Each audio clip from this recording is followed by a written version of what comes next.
Hello everybody, this is Kimberly Starfish Designs. Normally I'm doing embroidery patterns for you, but today we're doing a sewing pattern because this is actually my cell clutcher bag. It looks more like this one, or this one.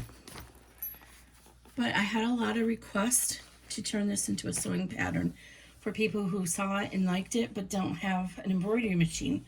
So this is the sewing pattern version. So these are their different sizes. We have the crossbody size, which we don't have in the hoop because it's much taller and it would be hard to fit this in the hoop. So this is the crossbody size. This is the main. Medium, what I'm calling medium size, but this is one that started all. This is to hold a large smartphone in it, and it's showing you the different options with the narrow tab or the full flap. Truth of the matter is, when I designed this bag, I designed it with just a narrow tab. One of the customers and members of my group, she took it upon herself to extend and make a longer flap, and it was such a hit in the group, I went ahead and released an update to the pattern to include a flap like this. So you have either option available. And then this is the mini wallet. So now this one, all of these have credit card slot and zipper pockets in it, and you can put this will hold a regular small mobile phone. I'm using cam snap magnetic snaps for all of these. And this one I buried the snaps so you can't see them. This one has 2 credit card slots inside, and then the zipper pocket. So it'll hold change or whatever in there. This one is using Tula Pink Curiouser and Curiouser line fabrics. This is backstitch vinyl. This is the new social one, and this has got the cute Cinderella. And this has 8 or 6 credit card slots, and then again the zipper pocket inside. And that's a cam stamp zipper. And I used the zipper tape is from Indo Love Creation. The pull is from Lux Hardware. And again, the magnetic stamps are from Cam Stamps. So here it is done in cork, and this is actually my favorite zippers of all. This is from Mormino. She did a special, and I just love the combination of the colors and the tape. And you'll see that all of these have the zipper going into the seam. So I'll show you how to do that. This one here, I haven't got to it yet. And then we have the tab on the end. So it just gives a nice finished look for using zipper by the yard. You could use a regular zipper, but you would need to cut it down to fit it in, all that good stuff. So this cork is just amazingly beautiful. Okay, this one here is this vinyl is from, oh, I forgot already who ran this. I'll have to look it up. But this one here is from Seems So Awesome. And now see this one here, I left the vinyl unlined because it's a nice texture. On the cork, I left the pocket unlined because it's a nice feeling. On this one, I lined the back of the pocket fully, and I just made a slip pocket with equal pieces of the material. I followed the instructions for the cotton, but I used vinyl on the outside. And then this one here is the one we're going to watch today. I did a little bit different. I was working with this vinyl, and it has like that flannelly backing, and it just really was attracting every little piece of dirt. So I did a modified pocket, and what I did is I used my vinyl cutting instructions, but then I added cotton to the bottom of it, so I have a nice finished interior in that slip pocket. This is the vinyl is from My Punk Embroidery. This is glow in the dark. And then this is the dill sheen, I believe it is. And you'll notice I don't top stitch all the way through. That's what helps give us these more straight corners. This I used a regular number 5 zipper tape. I still had to cut it off and add the tab, but you see by doing so I'm able to take advantage of the stops that naturally come. And I fold the tabs over just as if it was zipper tape so they don't get stuck in the seam, and it gives us a nicer finish on that corner. And then this I put crossbody straps on the back. You can use that with a chain here. Same thing, I use the crossbody straps. So you add those on when you have to baste them to your zipper. So it goes on before that. This vinyl is actually really thin, so I was able to fold in the edges. This one was a little thick and I knew I wouldn't be able to, so what I do is I add a layer of Decovil Light to give some support to those straps, because that single layer of vinyl will not hold up. Let's see, this one I just did a D-ring strap, the same thing with the Decovil Light. The cork one here, I'm able to fold it in because it wasn't too thick. And then this cotton one is done in cotton, and I have some extra interfacing in there. So this is it. So these are all my bags that I've done, and I can't say if I know which one's my favorite. I have a feeling, I think I'm going to keep this one, but I have a feeling if I show it to my friend, she's going to want it. And if that's the case, then I'm going to keep Cinderella, because she's so cute. These ones are just too big for me. I don't carry a bag as it is. They're just too big for me. But there are times when I don't have pockets, and I just carry a wallet and my phone and my keys. So something like this would be nice, that I could just have a wristlet strap on and carry this. Anyway, I hope you like the Cell Clutcher bag. If you prefer the in the hoop version, where you don't have to keep track of seam allowances, I'll put a link to that in the description below as well. Yeah, I'm not sure. Ooh, did I just cut my vinyl? Nope, I didn't. Ooh, that was close. I'm not so sure I like doing sewing patterns, I'm going to be honest. The embroidery patterns are better in some ways. It takes a long time to test all the sizes, because with embroidery, there's an expectation, at least my customers have got an expectation that they want, 11 different sizes. So it's a lot of work to digitize those and get them all nice and neat. But, things like top stitching is a straight deal in the hoop. But when you're doing it manually, it's not as easy to keep the top stitching. But anyway, I was pretty pleased with, where's it at? This one? I actually ended up doing a really good job on the top stitching on my flap. I was surprised. I'm going to have to look and see if I can capture the glow in the dark on that one for you. So cool. Anyway, that's what we're going to be making. So, again, I'll put links to all the materials and Etsy listing down in the description below. If you don't mind, click that little subscribe button, and you'll get notified in your subscription list when I release something new. If you hit the little bell, it'll actually give you a notification. And then there's a little like button over here. If you don't mind doing that, I'd appreciate it. If you don't want to, then don't. If you don't like it, then by all means don't. Okay, guys, stay tuned for this cute Cell Clutcher crossbody bag.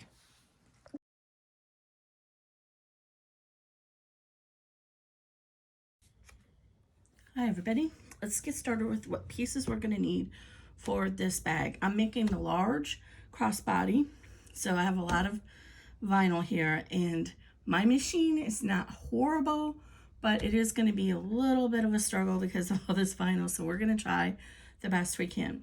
So for the main bag, we have 2 pieces of material.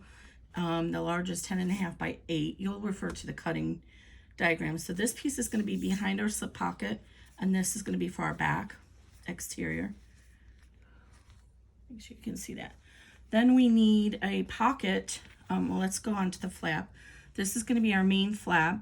Since I'm doing the crossbody bag, I wanted the wider flap so it gives more concealment, but you can modify the flap as wide as you really want it. I would recommend no wider than this because we want to keep it out of the seam allowance. So for this one, what I'm going to do is I'm actually going to just sew this together, wrong sides together.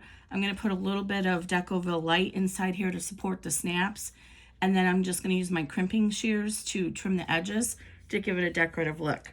Alternatively, you could sew these right sides together and then turn it and top stitch it. So that's another option. Another thing you can do, I did this on one of the bags, I believe, is you can pair it with cotton. And if your vinyl is too thick, so you'll cut your cotton, one piece cotton and one piece vinyl, and then that's what I did with this one. I used cotton for the inside and the vinyl for the outside. So you can do that as well. And then if you do that, if you choose that option, you want to make sure you follow the cutting instructions for the cotton so that you have enough room for the seam allowance. Okay, so that's the flap. Now this is going to be the pocket behind our flap. So we're going to fold down 1.5 inches on this, and it's going to sit on our bag. And again, you can make any modifications you want. If you want your pocket to be a little bit taller, then you can go ahead and do that. This is just the proportions that I chose for when I made the bag. So one thing that I'm going to show you a little trick, on some vinyls that have the smooth backing, like a traditional marine vinyl, you could get away with just having the vinyl be your slip pocket. But on these kind with the flannel-y kind of material, see how it's already picked up here? If you don't like that feel inside your slip pocket, then I'm going to show you how you can add a strip of fabric here. So we're still going to fold this down so that we have the bulk of this in vinyl to support our snaps, but then we'll have this smooth cotton behind it to give it a cleaner finish. So I'm going to show you how to do that on this. This is not currently in the cutting chart, but I'm going to put a note on how to do that. Okay, so we're going to do that with a pocket, and then we'll put our magnets on. Okay, then there's our exterior covered. Now for our interior, we need a long panel, and I have not marked mine yet for the measurements, but this is going to be for our credit card slot. So it's important to keep the interfacing out of these seams, because when we go to add the wings on, these seams are already going to be so thick with the folds. So we want to just try and reduce that bulk just a little bit to give us a little bit better finish. It will look a little distorty when you're sewing it, but once it's in the bag, it'll be fine.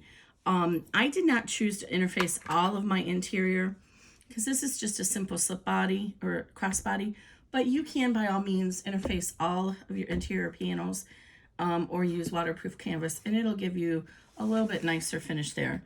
So this is our credit card slot.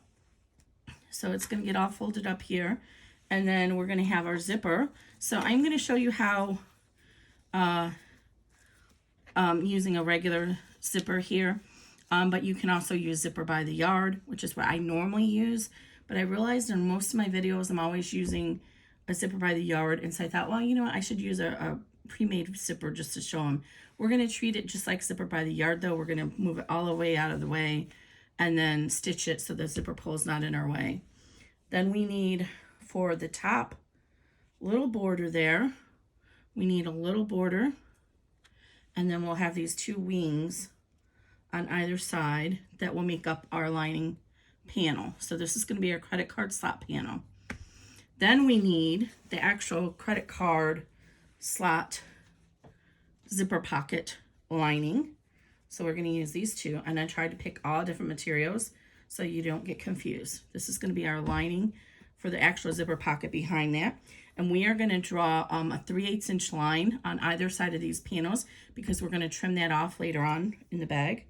And then this is our other lining material for the other side. If you want to add a slip pocket, you could go ahead and do that. I don't have instructions on how to do that, but it's not hard. You just, cut however tall you want it, double that, fold it over, top stitch it, and baste it on here, and then maybe put a divider down the middle. I think with the zipper pocket and the credit card slots, that's plenty for this bag. Then we're going to need our main bag zipper. And again, I'm going to go ahead and use a prefab zipper, which I don't normally use, but just so everybody can see how to do this, I am still going to fold the tails down and show you how to do that. And I will use a scrap piece of zipper by the yard to show you how to do that. And there's other videos I have that show you how to fold over the ends so you get a clean finish in your bag. We don't want the zipper tape to be in our seams. Then we need a zipper tab that's going to go on the end of our zipper. And I'm using this vinyl, so I'm just going to stitch it down 1/4 inch, fold it over, and then fold it under. So, or you could actually do it this way and just fold it right in half. But I don't like to see the look of the raw edge there because it's white. So I'm actually going to fold mine under like this. So it'll be folded under like this and then folded under and top stitched. So it's going to be a little bit, it'll add a little bulk, and we'll talk about that when we get to the zipper on what that means for your actual final bag. Okay, so that's the zipper tab. And you may make this a little bit larger if you want. I'm doing a 1 1/4 inch. That's a standard zipper ending tab. But you can make it wider as you want if you want it to show a little bit more. And then we're going to use 2 D-rings and D-ring straps. Now, I'm a little worried that my machine would not be able to handle getting through a doubled over vinyl, but because this is the flannelly back vinyl, it doesn't tend to be the strongest. It wears quickly from gravity and the D-ring hitting it. So we are going to glue a scrap of Decoville Light, or you could do Decoville Heavy. We're going to glue it right in the middle where the hardware is going to be, leaving it out of the seam allowance, and that's going to give some extra structure and stability to our D-ring straps. Now, you can also use something like gross grain ribbon to do that, and or even really skinny webbing. The key is to keep it out of your seam allowances. So you want to cut down like half. We're going to cut it 2 inches. These are 3 inches by 3/4 inch, since that's what hardware I'm using. So you would cut it 2 inches by 3 or by 5/8. I also like to keep it right out of the edges too. By 5/8 inch, then you'll center it in here, and that's going to give you that stability.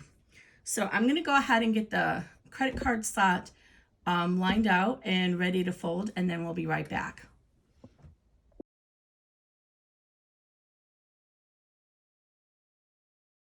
Okay, so I've gone ahead and prepared the drawings for the credit card slot. Now this is the largest one. If you want more space between the top of your bag and where the credit card zipper starts, you can adjust this. You see we have a lot leftover space down here. So you can start this a little lower if you want, but just for simplicity, like this one I did. And you see, I really don't like it because it's really low down there, but you might like it that way. So I switched the pattern around so that it starts a little bit closer to the top like this. So you'll get a little bit more closeness there, like a traditional zipper pocket usually does start. So we start with a 2.5 inch, and then on each fold, it tells you if it's right side together or wrong side together. Oh, and I didn't mark the other one. So 1.75, 2.25, 1.75, 2.25, 1.75, and then the rest. This ended up being 5.75. This may be a little long because if you don't fold perfectly, it might take up more room. So I padded it to be a little long, and then you'll trim it before you add the wings. So another thing is, one of my testers, they prefer to have deeper credit card pockets. So they do this 2.50. So you have enough room to make that adjustment if you prefer the deeper credit card pockets. I don't like them that deep. I like to be able to see the top of my card and be able to access it easily. When they're 2.5 inches, the credit card itself is 2.18 inches tall. So when it's 2.5 inches, then the credit card mostly gets covered with the pocket slot, and you only see a little bit of it. So it's a personal preference, but this is the way I designed the pattern. I went with 2.25. So what we're going to do is, you can start at the top or the bottom. It doesn't really matter. But I'm going to start at the bottom. One trick you can do, I don't have my scissors handy here, is if you put little snips at the end of your lines, when you go to fold, it makes it easier to line those up. So I did not do that in this one, but it's a good idea to do that. So you want to fold it right on that line, and then the wrong side ones are not too bad because you can see the line the whole time. The important thing is you want to make sure that you are keeping your sides right parallel on top of each other. And then I like to just come through on the first round and do a finger press, just in case I mess something up. it's easier to get a finger press out than an ironed press, especially when you have the interfacing. So I have the interfacing on here and it's out of the seam allowance. So the next one is right sides together. So we'll pick this up and we're going to pinch together at the corners on either end. And that way you know where to start it. And then I just did that one. Sorry, I just did right side, wrong side together. I did right side together. So let me redo this one. So pinch it together so you know where it's going to go. And this should have been wrong side together.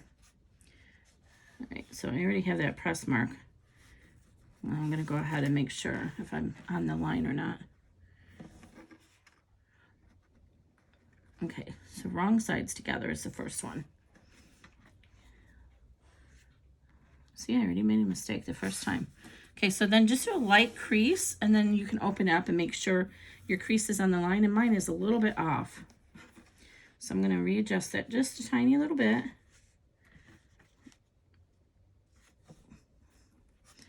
Another thing you can do is put pins at the end of each line.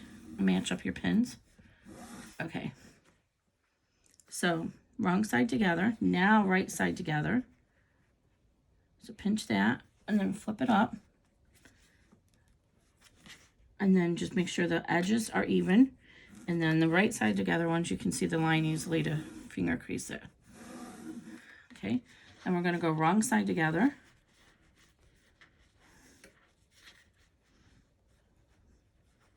Go ahead and get your finger in there, mark that, and then fold this up. This longer panel is a little bit harder to do. So wrong side together, right there and right there. And I just like to put my finger in there and fold it. And usually you can get it right on the right spot if you do that. So I'm going to gently finger crease the corners here for the edges and make sure I have it on the line before I do the full fold. And I do, I'm right on the line. So now I'm going to go ahead and finger crease all the way across. Okay, so the next one will be right side together. So again, pinch it right on the line on both ends, and then you can flip it up like that and finger crease. All right, and then wrong side together. So pinch it together there at that line.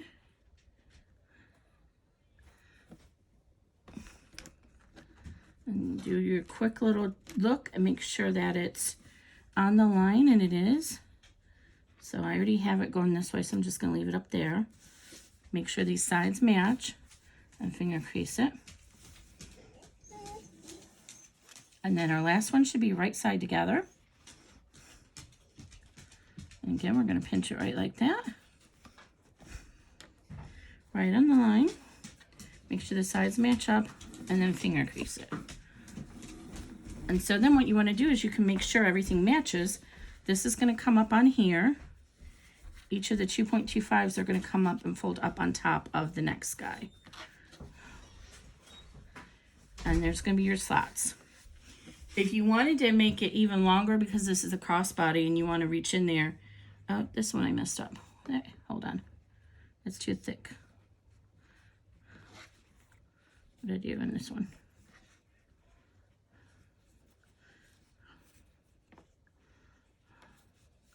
Shouldn't be like that. Okay, there we go. It'll be neater once I iron it. These should be approximately a half an inch away from each other. Okay, so what I was saying is, if you want to, I lost my train of thought already. If you want to add one more credit card slot on here, then add like another 2 inches on the bottom, and that should give you enough. So now that we have this all set up, and it's a good idea to get a credit card and actually insert it in here to make sure it's going to fit, and I don't have my credit card handy here. So I'm going to grab a credit card or a gift card, and then we'll get the iron, and I'll show you how to set these. Okay, got my credit card. So you just want to insert it and make sure it looks good. So see how with mine, you can see the top of the card, and you can still have easy access to it. And then this one will come right up to the top of your zipper on your zipper pocket. So again, you can make this a little bit longer if you want and add a 1/2 inch because you have more room in the crossbody since it's taller. But for ease of instructions, I wanted to make sure everything was the same. Okay, so now what we're gonna do is we're gonna come back around and press these all nice. I'm just gonna give it a quick little press like this. And then I'm gonna come around and press each seam, making sure I keep the edges straight and give it a nice crisp press. Okay, and then so we're gonna flip back and forth just like we did to begin with. So that was wrong side together. Now we need to do the right side together.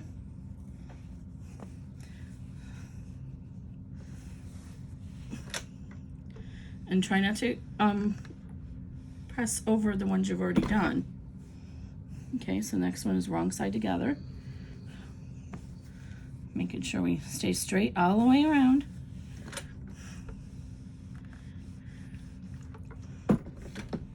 Next one is right side together.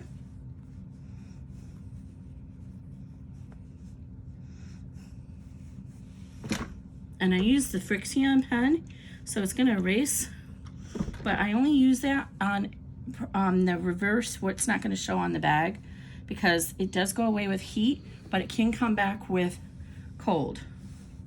So be aware of that. You only wanna use it in seam allowance where you don't have to worry about it coming back. Okay, and then do the final one.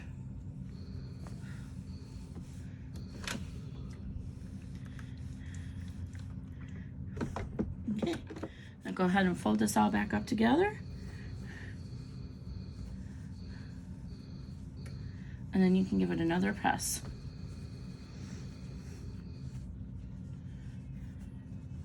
So make sure that everything looks straight this way and straight this way.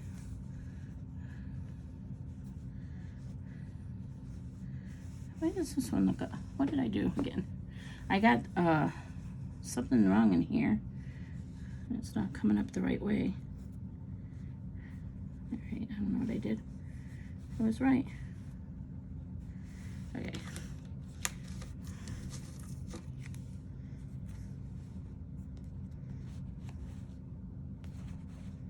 Okay.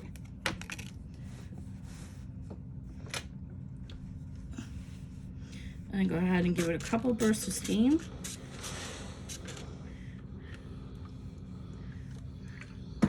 Okay, now what I'm going to do is I'm going to take this to my sewing machine and I'm going to top stitch along each of the 3 slot pocket folds. And then I'm going to baste this together so it doesn't come unfolded afterwards. So I'll be right back. Okay, so I got all my materials over here to the sewing machine. So we're going to start with our card slot top stitching. We're going to need our zipper, our long zipper, our wing panels, our zipper pockets. I still need to mark my ruler, my measurement on those. And then we're going to need the top of our pocket. So we're going to set this other stuff out of the way for right now. So I'm going to go ahead and mark my zipper pocket so I don't forget. It's easier to mark it now versus once you have it sewn into the bag. Okay, I'm going to preface this by saying there's probably other ways to do this zipper pocket than what I'm going to show you. This is the way that made sense to me, and it's the way I chose to do it. If you have a different way of doing it, then go ahead and do that. But my goal is I want to turn the bag through the zipper pocket. I can't do that if it's sewn into the wings, because the wings will hold it down. So we're going to trim off 3/8 of this. When we get to that step, we're going to trim off 3/8 of this pocket on either side so it doesn't get caught in the wings when we stitch the wings on. And that way the pocket will stay loose inside so we can pull it out to turn the bag. Because I learned this trick from Lauren Mormino. I think she learned it from somebody else. And oh my Lanta, it is a game changer. You leave the bottom of the bag lining open totally. Then you turn the bag through that bottom lining. You have that whole girth to turn it. Then you pull the lining through the zipper pocket and sew it closed. And then you sew the zipper pocket closed. I was like, wow, mind blown. So much easier. Okay, so I got that. I have extensive long zipper here. That's fine. So the first thing I'm going to do, I'll show you the first one, and then I'm going to fast forward through the rest of them. So all I'm going to do is open up my card slots. I'm going to fold back the ones I'm not using, and I'm going to open this one, and I'm going to top stitch it at 1/8 inch seam allowance at 3.5 inch top stitching, because I'm using Tex 45 thread, so it's a thicker thread, so I can use a longer top stitch. If you're using a thinner thread, like an embroidery thread, you might find a 3.0 millimeter stitch length is desirable for your top stitching. Okay, so I'm using my Juki TL18QVP, aka the Haruka. She has a 90-14 needle in. I'm waiting for 116 needles, and I'm crossing my fingers I can get through this, because I really struggled getting through the back stitch vinyl using the 90-14, but I'm out of 116s. So we're going to keep our fingers crossed. And I'm using the 1/8 inch hinged zipper foot. And then I'm going to back stitch at both ends. It's really not necessary when you're top stitching, because it's going to get covered over, but it's just a force of habit to do it in bag making, so that's why I do it. Okay. And this is what it's going to look like. If you want to be really fancy, you can go ahead and do another row of it. Oh, ooh, look at that. This is an indication that your tension is way off. Way off. And the reason why it's off is because I adjust the tension for stitching the vinyl, but I can't leave it like that. That looks terrible. So I'm going to go ahead and pull this out. Your seam ripper is your best friend. Thankfully, this isn't vinyl. And I'm going to adjust my tension just a smidge until I get to sewing the vinyl together, and then I'll fix it again. So it's one of those things that you want to check before. I'm glad I discovered this before I got this all together and then looked. Now, on the credit card slot, we probably would have been okay, because nobody's going to pull those slots open and look at the back of them. But eventually that thread would work its way out. But for other project, for like the main bag lining, you don't want that. So I'm going to go back to the left, because I had tightened it and loosened it to the right. Let's try this. And one thing you can do is make a sandwich of materials that you're using and use that as your tester. And check your tension and make sure everything is where you want it to be. Your pressure foot, your presser foot pressure. I knew I wasn't getting that right. And then your tension. All right, let me see if this looks better. Oh, it's still a little bit of gobbledygook. So that's a little bit not good. So I'm going to go offline for 1 second and fix this, and then I'll be right back. Okay, that crisis was averted, and it took me way too long. Apparently, I did not read my manual. Did not realize you need to have your presser foot down when you adjust the tension. So all this time I was adjusting the tension, it was like not getting any better. Anyway, so I've gone ahead and successfully top stitched the first one, and so you can see the back. You see how those stitches look nice and formed. So now I'm going to go ahead and do the other two the same way. Oops, I still have some leftover thread here for my testing. When you have little scraps of fabric, what did I do with my scrap of fabric? Like this, save those, because they work really great for doing your tension test when you're trying to check tension. Same with vinyl. You know, if you want to check your tension, and I better do that before I start top stitching the vinyl, because vinyl, once those holes are in there, they're in there. Okay, so I'm going to go ahead and do this next one. So we're going to do the same thing. I'm going to top stitch it. And this is where, if you need to hold steady with your stiletto to help guide you, you can. And I'm using this, I have this Seam So Awesome washi tape on my bed of my machine. If you see these lines, and it actually has 1/8 inch line marked on it, so you can follow along there. Not totally in love with it because the 1/4 inch is yellow and it's actually hard to see. Okay, my tension's still looking okay. Got a little off at the end there, but that's okay. All right, so last one.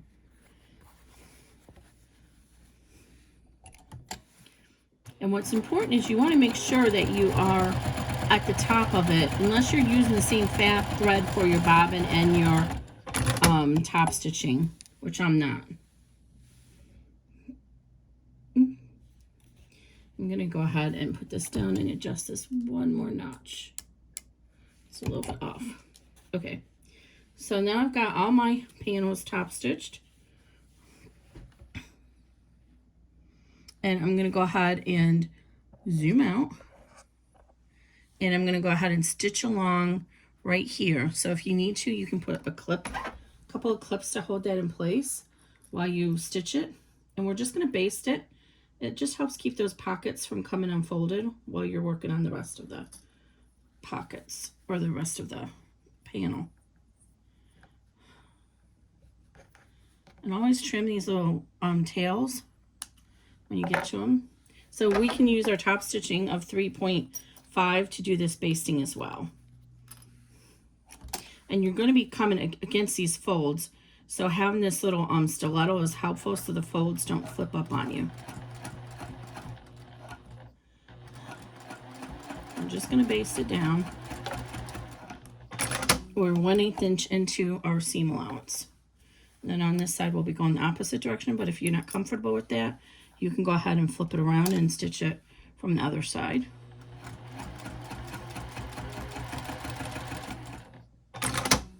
Okay, so now that should not come apart from us when we're working on the rest of this. So now is the time, go ahead and get your card and make sure and test your slots again and make sure you didn't mess them up somehow when you were working on it. Okay, so now we're gonna get ready to add our zipper. So I cut mine I got a really long zipper here. I'm gonna cut it down in a more manageable length. And then what I'll do is I'll just even up the end with the end here so my zipper pull is out of the way. So I'm gonna even it up with the end. And then we'll just trim it on this end when we have to. So, or you can keep it long on both ends. It's really up to you. But I like to keep the pull out of the way. Get a lighter and go ahead and cinch the end so it doesn't fray. So if you want to, now is a good time to go ahead and baste these slots together, as well as to mark the middle of your panel. So this should be exactly 8 inches wide. So I'm going to get a little pen and mark the halfway mark on this panel, just so I can kind of have a good eyeball when I add the border on top of there. And then what you want to use is a chalk pen to mark your divided lines. So this is actually 1, 2, 3, 4. This is a 4-inch wide ruler, so it's real easy. So I'm just going to chalk O right on, just on the pockets alone, and then you can come over here and you should be exactly 4 inches, which I am. And then I'm going to go ahead and stitch down. I'm going to start here at the bottom of the very bottom pocket. I'm going to start here at the very bottom pocket, come up, pivot, and come back down. And I'm going to do that at a 2.5 milliliter stitch length. So I'm starting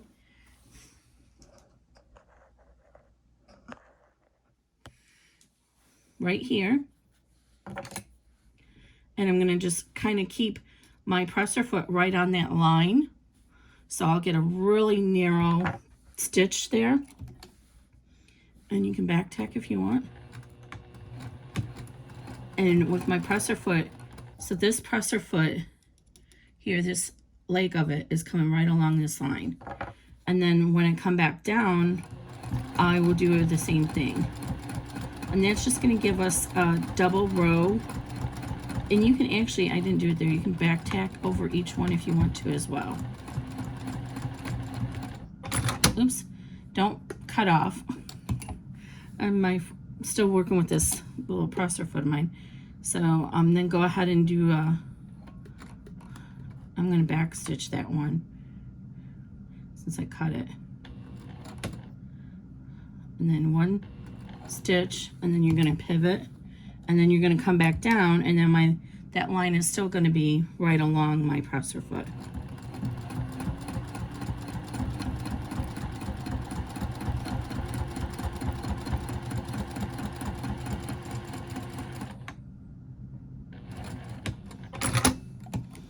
Okay, and I'm going to trim these little tails. And then I'm going to check my card again. So I should have a quarter inch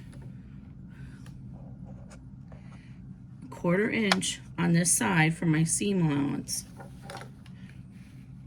A quarter inch over here. So I kind of got mine just a little bit too far apart. You want the second line to come right next to it. So when you do that little pivot, I think I messed myself up when I cut it. Okay, so we got our middle marked here. So now let's go ahead and get our zipper. We're going to put our zipper face down. So the pole is on the left-hand side.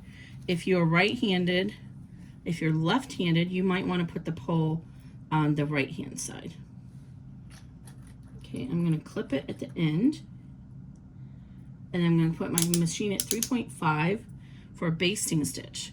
Now you can use tape if you want and baste this down with tape. Or you can use glue, but I'm just using clips. And I usually, as long as your tension is okay, you won't get a ripply zipper. But a lot of people prefer to use the basting tape because it helps reduce that ripply zipper, which is more important on the top of the bag. And a lot of people will stitch this, you know, they'll use tape on this side, add another row of tape, and then put the lining on and do it all at once. Every time I try to do that, it messes up. So if that's your favorite method of adding a zipper, by all means use that method. If you're new and you're just trying to learn how to do this, then follow my method. I just find that it gets me more success if I baste the zipper on first instead of trying to do it all at once. But everybody's different. This is an extra step, but so is adding the tape or the glue and basting it that way. And you don't really need to back tack at the beginning and end of the basting stitches. But make sure you trim these little threads as you come along. Okay, so that's just a quick little basting stitch. Okay, so now we want to get our top panel. And this fabric looks like it's directional, but it's really not. One goes up, one goes down. And go ahead and fold that in half and mark it. And this is a very narrow pattern piece. So it's only 1.5 inches for the two bigger ones and 1 inch for the small one. So it is a little bit unwieldy to work with. If that scares you at all, you can make it a little taller and then just trim it down. So if you need to, this is a dark fabric, so it's kind of hard to see. So the other thing you can do instead of marking it with a fold is just take a tiny little nip out of it. It needs to be really tiny because this is a 1/4 inch seam allowance that we're doing. But then you get that tiny little nip and you can see it to line it up. So if you look at the back where we drew that line and then this little nip, it should match up. Match those together and then put a little pin or clip. And then put a clip at the end. Oh, I'm adding this, you guys. Sorry. One moment.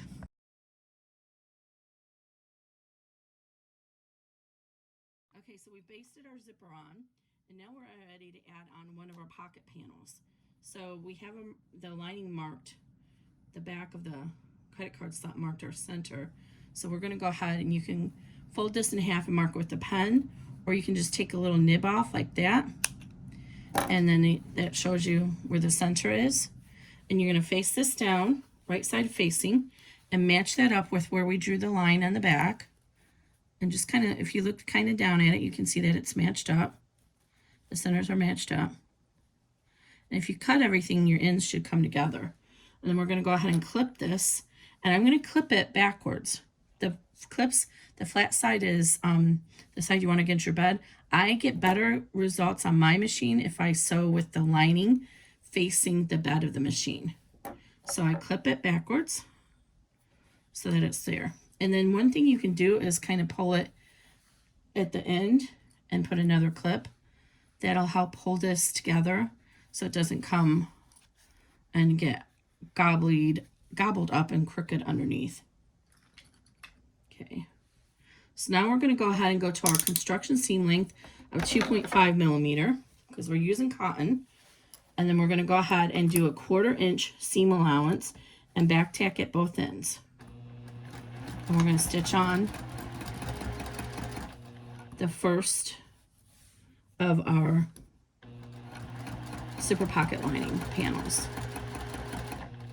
And if you have trouble getting off kilter because the zipper's in here, you know, just use your stiletto to help you. You want to try and keep your seam as even as you can. If you don't, then when you look at your zipper, it's not going to look even. Back tack. And see how with our pull out of the way, it's much easier. So now what we want to do is we're going to go ahead and open this up and fold this because we're going to top stitch through this lining so it doesn't get caught up in our zipper. And then we're going to do the same thing on the front. We're going to open up our credit card slot and we're going to just finger press this open. You can use your iron if you prefer, or I don't know where the other piece of my little device here is. It has a wood iron on the end, but just press it and you just kind of want to make sure it's pulled out of the seam like this. And then we're going to top stitch this at 1/8 inch away with the 3.5 millimeter seam length. I'm going to put one clip in here just to hold this in place.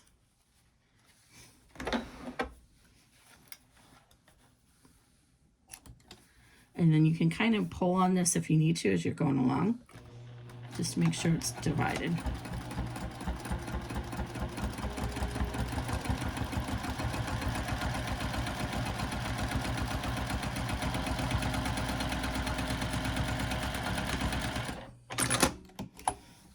Okay. Now we're ready to add our top on. Excuse me.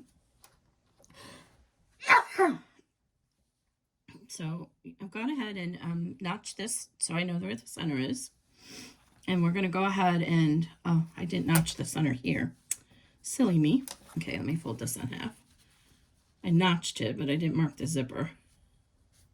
The center of the zipper. So mark the center of your zipper. So bring your edges together and then mark the center of your zipper. I don't like to cut into my zipper, so I'm just going to put a little pin there. All right, and now you're going to line up this panel.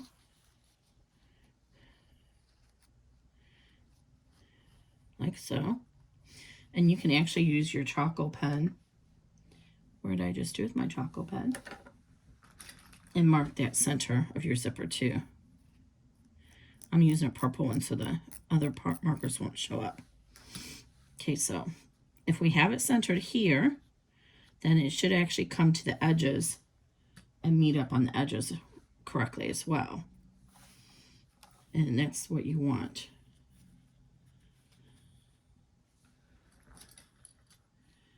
And I've made 5 of these now. And every single one of them, I've gotten this step a little bit wonky. I don't know how. Everyone. Okay, so I have it pinned. I'm going to go ahead and go back to my basting stitch of 3.5. And I'm going to go ahead and stitch that down.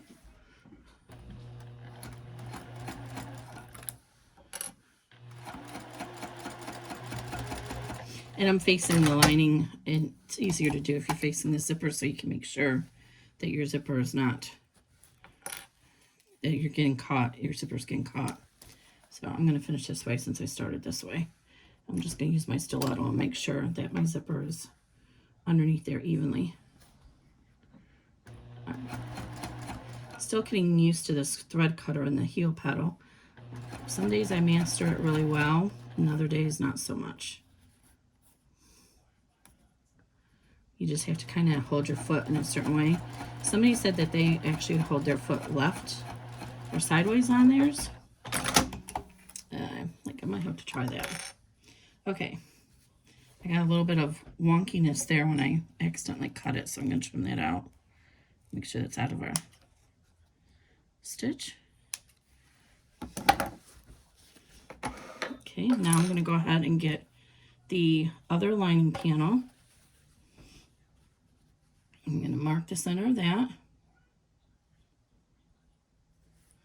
So you can use a marker, or you can take that little notch with your scissors. And now this needs to go on the back side, so it's facing the lining. And we're going to match that up with the center of our zipper. And my line got lost. That's weird, I must have chalked it off, but that's okay. I can see the line is right here, so I can kind of line it up from that reverse by looking down at it like this. I can see that they're matched.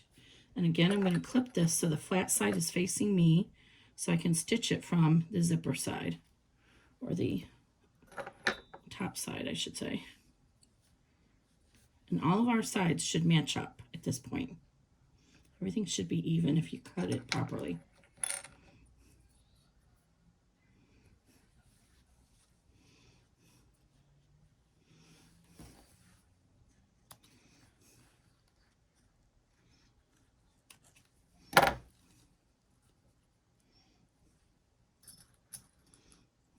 Okay.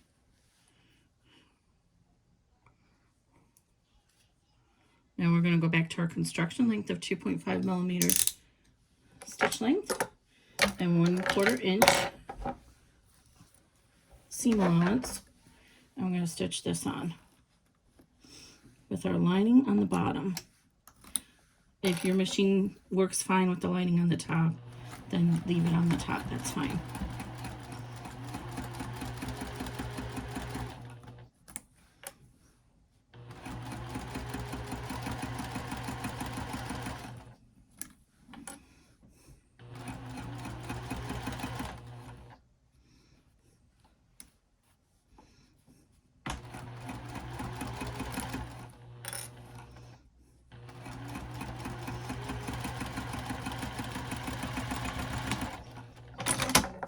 Okay, now this time when we top stitch, we don't need to fold the lining up in the back because it's already laying down. So 3.5 millimeter stitch length for top stitching. All you need to do is fold this one open. Finger press it and then go ahead and top stitch it just like we did before. So I like to top stitch from this direction. I don't know why, I just do. Trying to get better results that way.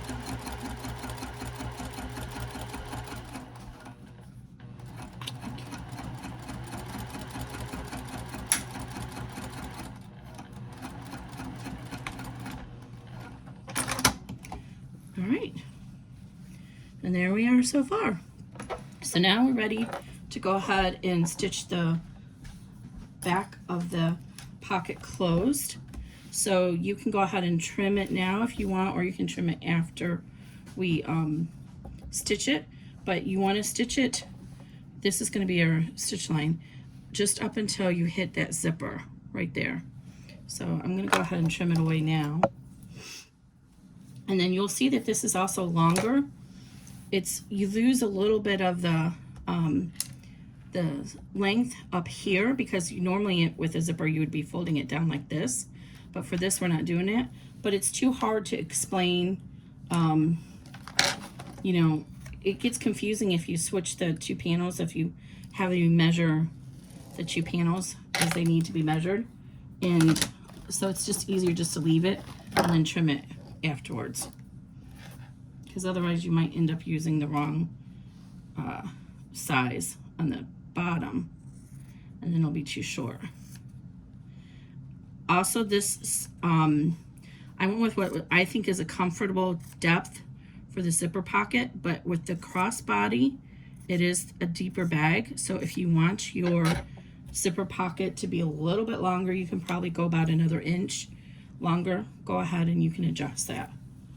Okay, so now we're going to go ahead and I'm just going to put a couple of pins in here to hold this together so it doesn't come undone while we're trimming it on either side. And then we're going to trim this extra off, just up to that bottom of the zipper. This thread is getting in my way. I don't have a curve marker, so I use a spool of thread to mark the curves on my flap. Okay, so I'm just going to cut this off. So the alternative thing would be I could have you instruct you to cut this piece just in a T, but this is the way I thought made the most sense to do it. And it's not going to have a void in your pocket because you're stitching all the way up to where the zipper is, if you were worried about that.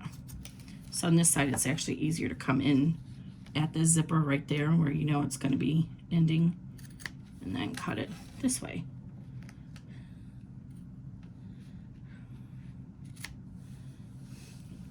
Just make sure you're not cutting through your actual lining there. Okay, now we want to just go ahead and fold. You can fold all this out of the way. We're going to fold up our seam for our zipper pocket now, like 3/8 inch or 1/4 inch is fine. So I always fold the top piece up first, and then I just reach under and fold under the bottom piece to match. Now, again, there's tips and tricks. Lauren has a different way of doing this now, but this is the way that makes sense to me. And I'm talking about Lauren Marmino from Sew Whatever. If you don't follow her YouTube channel, make sure you do. She gives a lot of tips and tricks for sewing bags. I've learned a lot from her, as well as a few others. Okay. So now I'm going to start at the end and at 2.5 millimeter stitch length, and then I'm just going to sew a 1/4 inch from the bottom to the top to where the zipper is. And then back stitch really well, because we're actually going to turn the bag through this, as I mentioned before. Don't get it stuck though. Sometimes it gets stuck when you're trying to stitch onto the thin vinyl like that, or thin material. So I'll start in and then back up into it. And then as I get up here, I'm making sure that it's staying flat, but I don't want to catch the bottom part of the card slots in there. So I'm just going just to where the zipper is starting, and then I'm going to back tack and stop. Because if you stitch too much farther, then it's going to get caught here and you'll see it. So again, we're going to stitch. See, the zipper ends there, so we're going to stitch from here to the end. So let me do it this way for you to see it from this direction. So we'll start at where the zipper.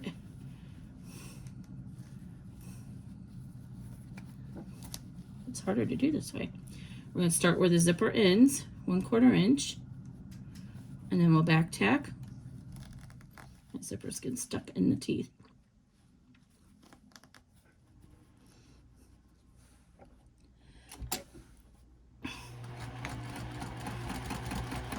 And then go ahead and stitch to the end, making sure that you back tack over the end.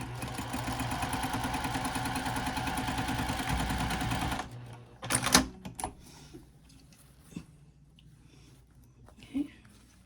Now when you open your zipper, oop, I just pulled my zipper pull off. I can fix that. When you open your zipper, everything's snugging together there. All right, I'm gonna go ahead and fix my zipper pull, and then we'll be back to add the wings on. Okay, so I fixed my zipper pocket, fixed the zipper, and I've already gone ahead and added one wing, but I wanted to show you how to do the wing. So what you're going to do is measure, lay your wing down. And I like to measure the top first and even it with the top. Use clips or pins, whatever you prefer. Okay, and then go down to the bottom and even it up with the bottom, like this. And then if you need to work any of this is perfect, but if this was a little bit loosey-goosey or too tight, if it bowed on the top, then you would need to kind of work that inside and make sure it smooths the credit card panel so that everything is even, because you know your wings are the right width. Okay, so now I'm going to go ahead and stitch this down with a 2.5 millimeter stitch length at 1/4 inch seam allowance. I'm going to start inside the fabric and then back tack. And then when you get to the credit card pockets, oops, there I go, always doing that. When you get to the credit card pockets, that's when it wants to kind of come off of the seam allowance. So if you need to, this is a good place to use the stiletto so that you can kind of guide it to stay on that 1/4 inch seam allowance. So go ahead and just help guide it. I'm getting stuck underneath here for some reason. Oh, Kimberly.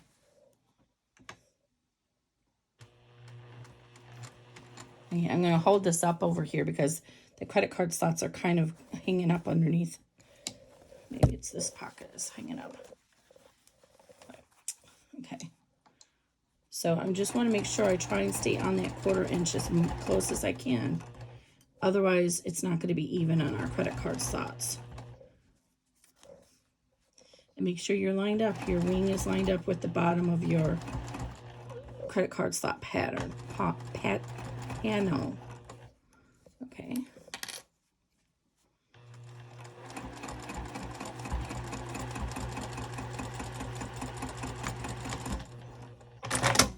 Okay, and then before you top stitch, go ahead and finger press this open.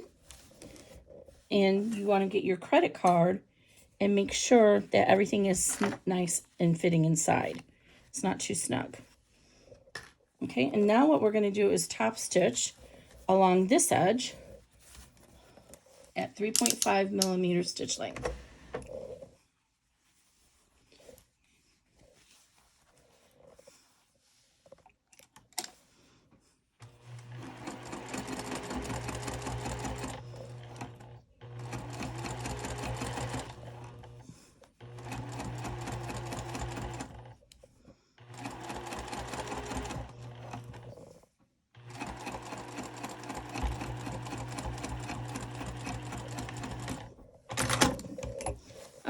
We're all done there. So now before we move on, we want to measure this and make sure it measured right. We know it's 8 inches tall because that's how much our wings were. So this is an 8-inch ruler, so I'm going to go ahead and measure. I need this to be 10.5. So there's 8 inches and 2.5 inches, just a little bit, like maybe a 1/16 of an inch off, but that's okay. So we're good. All right, so we're ready to set our credit card panel aside for now. Go ahead and leave your zipper pocket open though, because we're going to need to be able to turn through that, and we'll go on to the next step.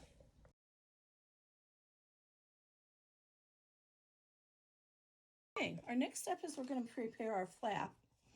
And I'm using 2 pieces of vinyl. Now, I said in the beginning that I was going to sew these together like this, wrong sides together, and then trim it.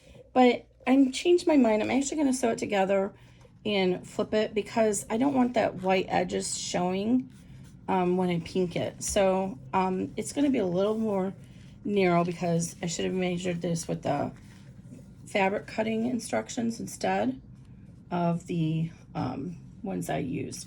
So one of these, we need to mark the curve. You can leave it a rectangular if you prefer, but I like to curve it. So for the wide strap or the wide flap, I use a 1 inch. So I come in here and I use my ruler and I mark 1 inch on either side like this. and then I use my spool of thread, and what I do is I get that as close to the edge of the fabric, or in this case vinyl, as I can, and then I'm just going to draw from that one mark to the other, like that. Okay, and then you can go ahead and fold this in half, and if you need to clip it to hold it together while you trim that, that's fine. And then just go ahead and carefully trim that curve away. Just make sure it's on top of each other evenly.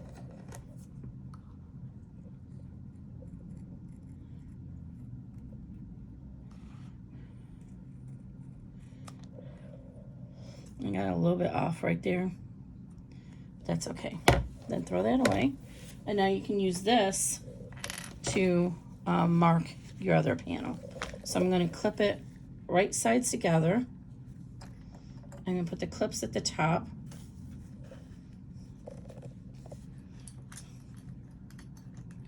Hold this together. This upside down. I'm going to stitch it at 3.0 millimeter stitch length. And I'm not even going to trim the bottom yet. We'll trim that when we're done. Because we're using vinyl, we want to use a little bit longer stitch length so it doesn't perforate. And then we'll turn it right side out and top stitch it. So again, I'm going to come from here all the way around at 3.0 millimeter.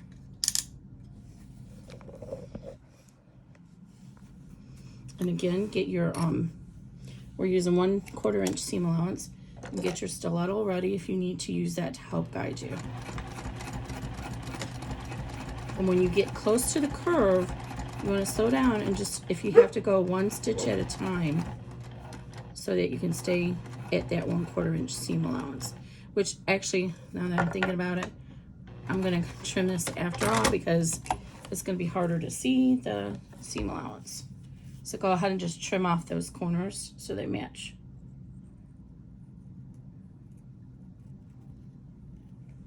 So just trim it off.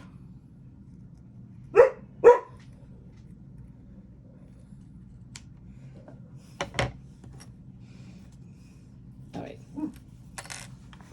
Sorry, I wasn't thinking about that. Okay, back to my 1/4 inch.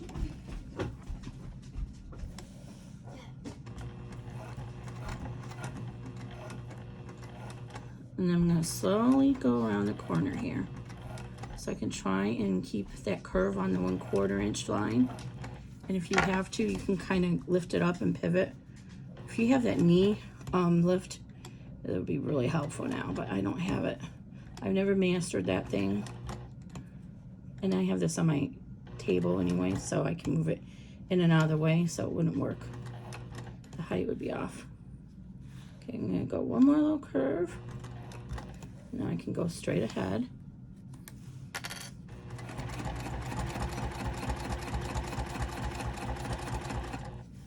Oh, that's not a very nice curve there.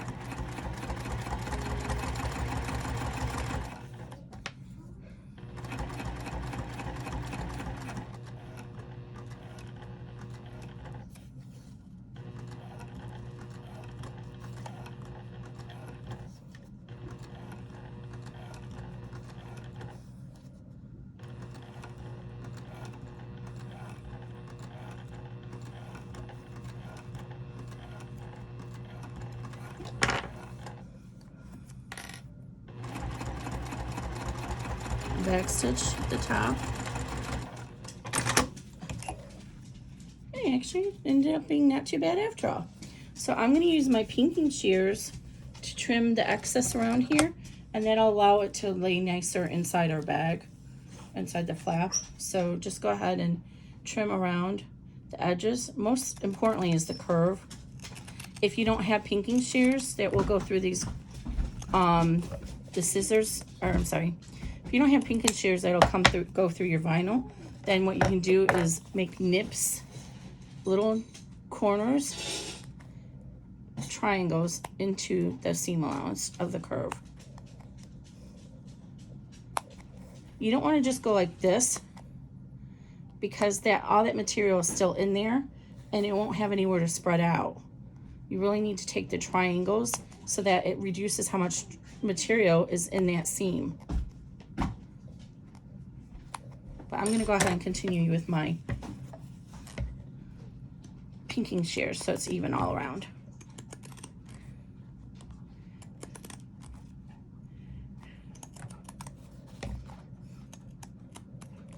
Be sure not to cut into your stitches.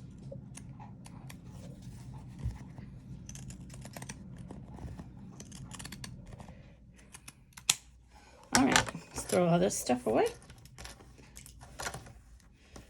And now before we turn this out, I'm gonna go ahead and glue in a couple pieces of Decoville Light to help support our snaps and put the snaps in. It's just easier to do now. Actually, I'm gonna put the snaps in after I top stitch, because it's hard to top stitch through with the snaps in, but I'm gonna put the Decoville Light in now, measure and position that. You can also use scraps, make little donuts of your actual vinyl. So, take my foot off the presser foot. So just use some of your favorite kind of glue. And actually, I'm going to turn it inside out first. And then slide it in, because I don't want to wait for the glue to set up. Okay, so I'm just going to turn this, flip it to the wrong side, or to the right side out. And then I'll push out the corners with my fingers. Now, if you're using, I mean, it doesn't look horrible if you do the raw edge. You can see on this one I did it that way. But I just thought I'd do this one this way, because I haven't demonstrated this version yet with the vinyl. And as I mentioned during the cutting instructions, you can use one layer of vinyl and one layer cotton, interfaced cotton, to make this flap too. And that looks really good together.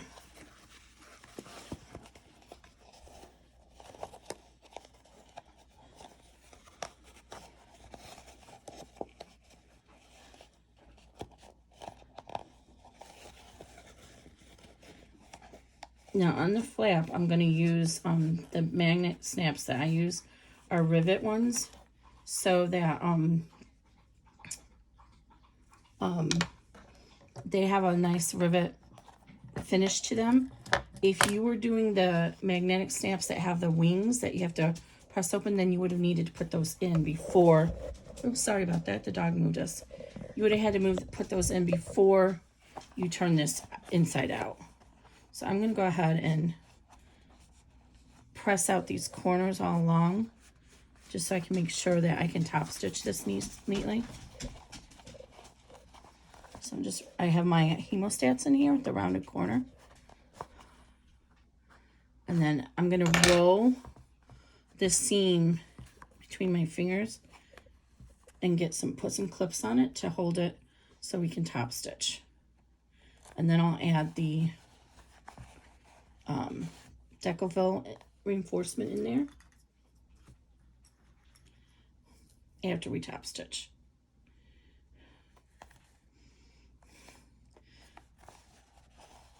And I'm going to regret doing this, I'm going to tell you, because my top stitching around curves is not great. I should change the thread I'm using and use the screen one, but I don't want to. Oh, I should be using glow-in-the-dark thread. This vinyl is actually glow-in-the-dark vinyl. That would have been a good idea. But I don't think that thread is very strong. And I don't want a fragile thread that's going to break apart. So I'm trying to work these little corners out. This one I'm still not got out really good. I want it nice and smooth. So you want to just roll the hemostats in there against that seam, and it'll help pull it out a little bit better.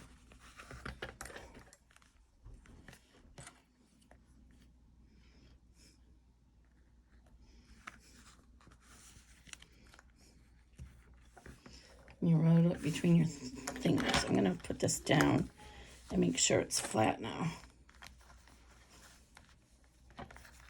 I don't want to have any gaps in my flap. Okay, look on the back. Looks good to me.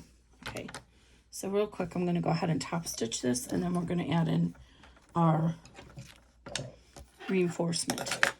So I'm going to increase my top stitch to 3.5, and I'm going to try and stay at that 1/8 inch mark right alongside the hem. I'm going to try.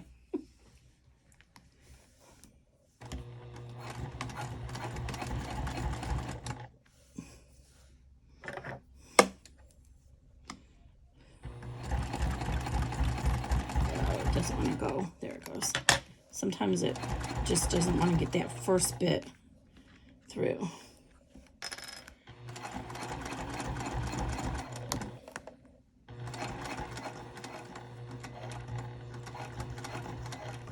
Again, use your stiletto. Carefully, don't puncture your vinyl.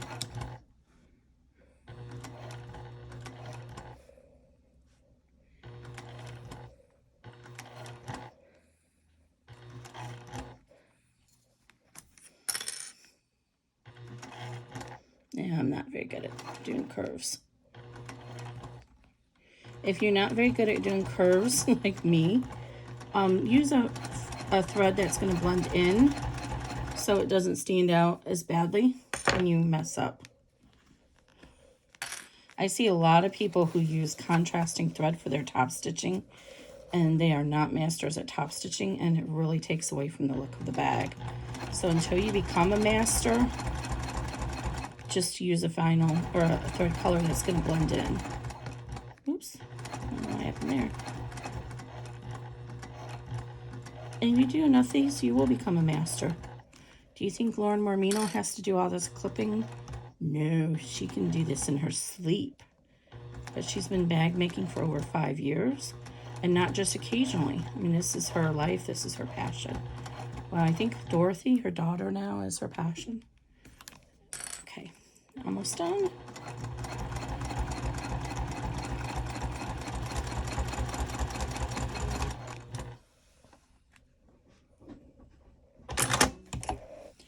All right. Hey, I actually didn't do that bad, you guys. This is a little wonky just from my turning, but the extra top stitching is pretty good. I'm proud of myself. Okay, so now I'm going to go ahead and use this marker, and I'm going to mark in 3/4 inch from the top and bottom. Oops, let's not forget to put this in here.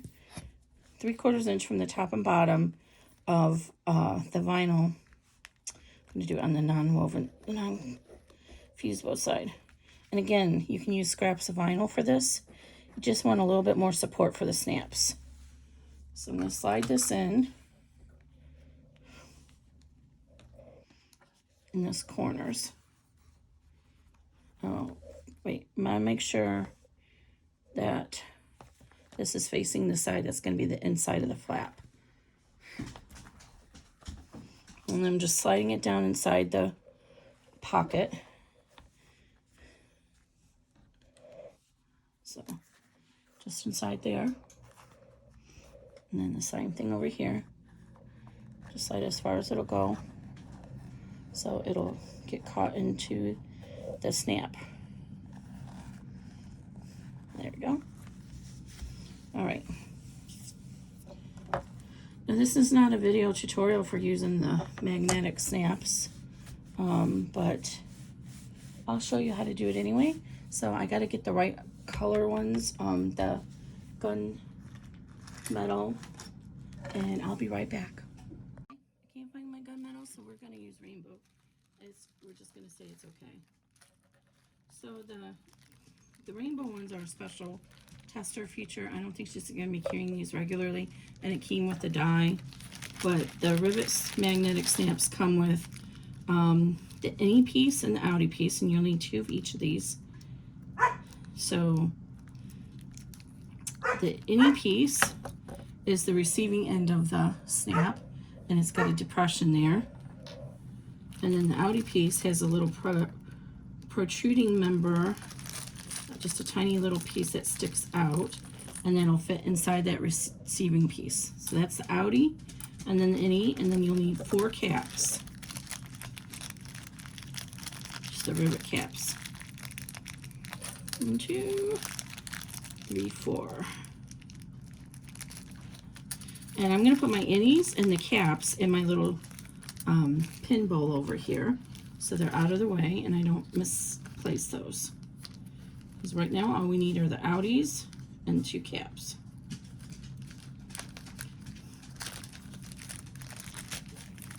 And I already have the rivet cap because I already had these in my,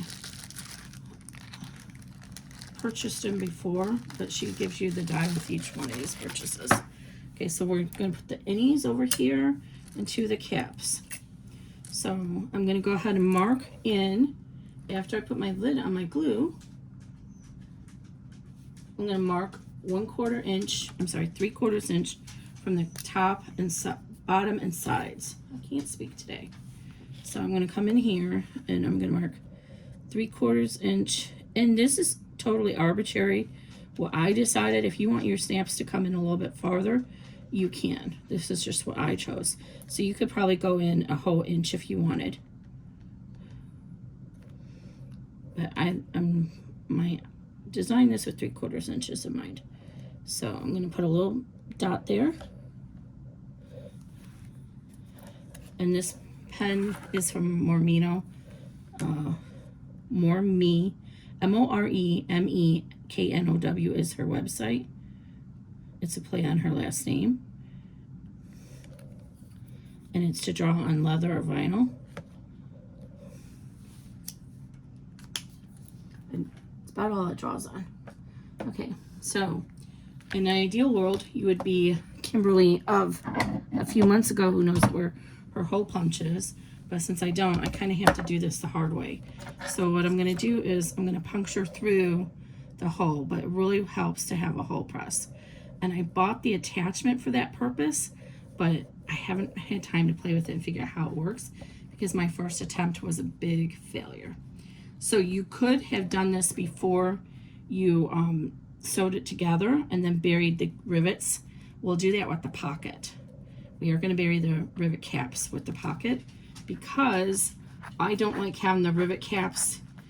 You're going to put your phone most likely in the pocket, in the slip pocket, and I don't like having the rivet caps potentially rubbing against my screen of my phone. So I'm using some scissors just to put these in there. So we want to make sure we have our top facing up and your protruding part is going to go underneath on the bottom of the flap. And I don't think I got a big enough hole. You really need a good hole for these rivets because the thing is pretty thick.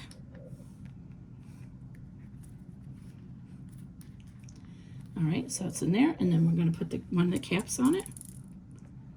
And the same thing over here.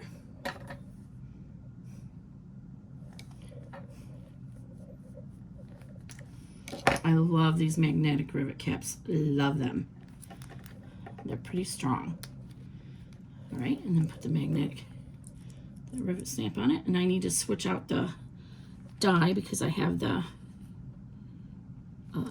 other die on here. So you'll see the dies each actually have either the protruding end to do the innies or the repressed for the outies. So we're going to do the outie, and this will actually lock right onto that bottom die. So you just put it in there and then press.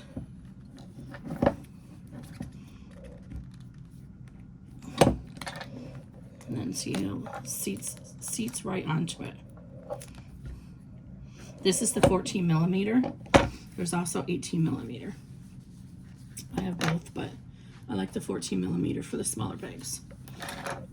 Okay, there's our flap. It's all ready now for our bag. So I'm gonna go ahead and get started on the next step in just a moment.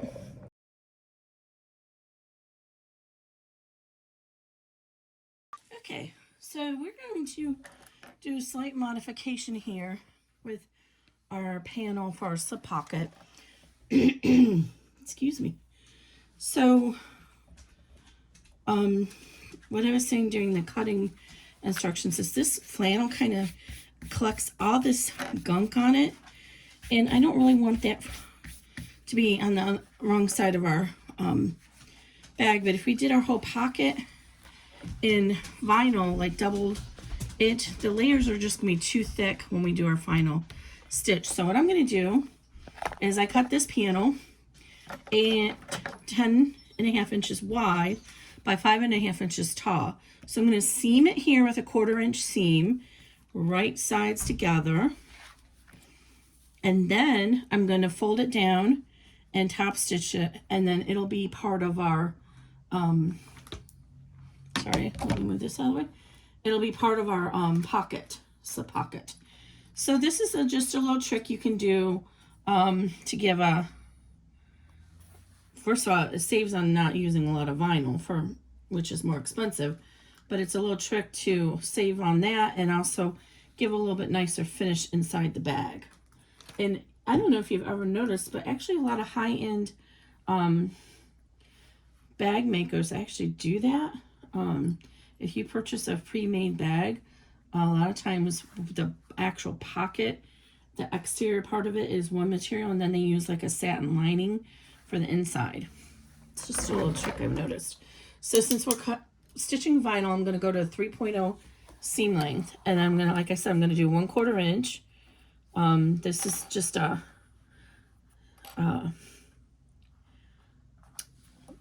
simple seam that we're doing here, and I think I might have to put the cloth on the bottom because it's already trying to move on me against the vinyl.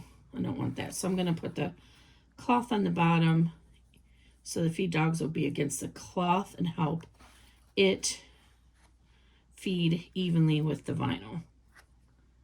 Okay. 1/4 inch seam allowance, 3.0 millimeter stitch length, and a back stitch at the beginning and end. And of course, use your stiletto if you need to help hold it in place. So I'm going at a steady pace, but on the slower side to try and keep these pieces together so it doesn't come off kilter.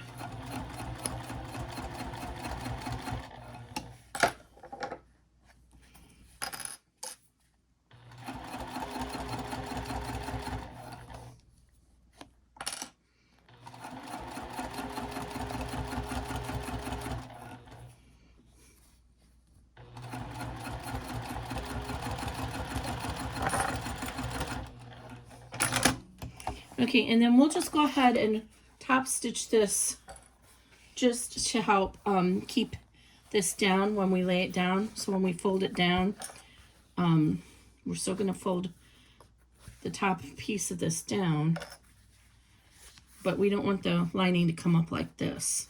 So we're just going to top stitch through the lining. 3.5 millimeter stitch length is fine. So the vinyl is this way. And this is just going to help hold the woven cotton down inside the pocket. You won't really see it.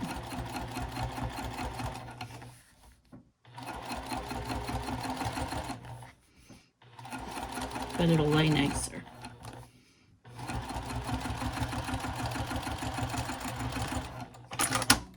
Okay, so now we're ready to go ahead and fold this down.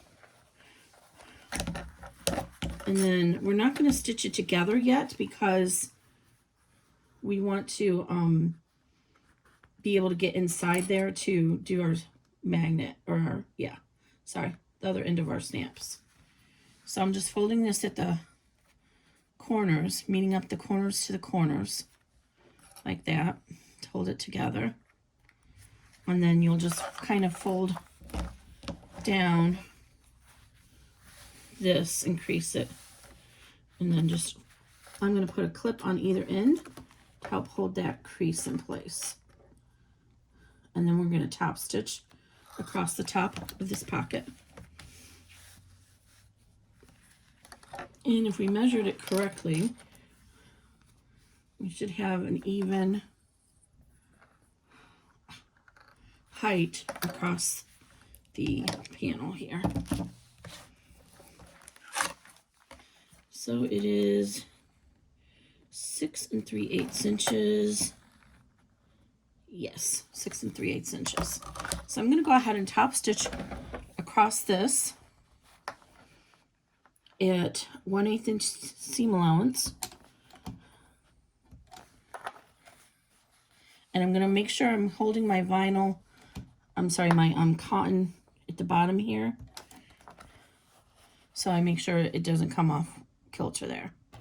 And 3.5 millimeter stitch length. Go ahead and back stitch.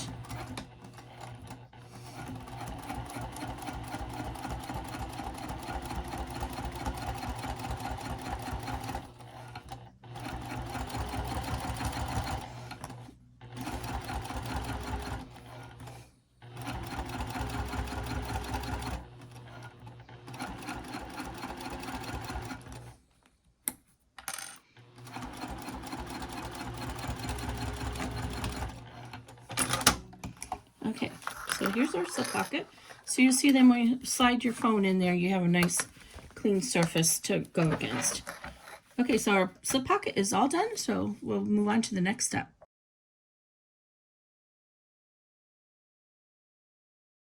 Okay, so up to this point we have our flap ready, and you can see how that's going to fit on our slip pocket. We have our slip pocket ready, and again, I made my flap just a little bit more narrow than you could have, but you know, you can make it wider if you want. So next we're going to go ahead and prepare our zipper. So I'm actually going to use a pre-made zipper to show you how to do that, because I've already done a lot of videos to show you how to do using zipper by the yard. But I'm going to show you both. So I'm going to just get a small piece of this zipper by the yard. I'm just going to cut off like 9 inches.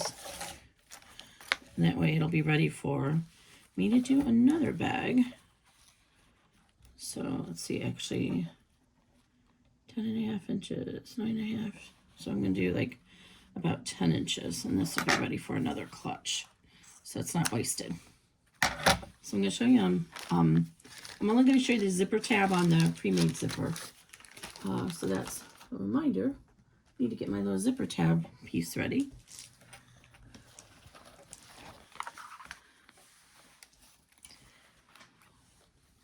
I'm using my parts and pieces.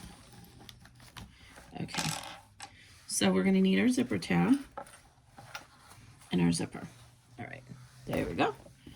So I'll move this out of the way. So this is our zipper tab, 1 1/4 by 1 1/4.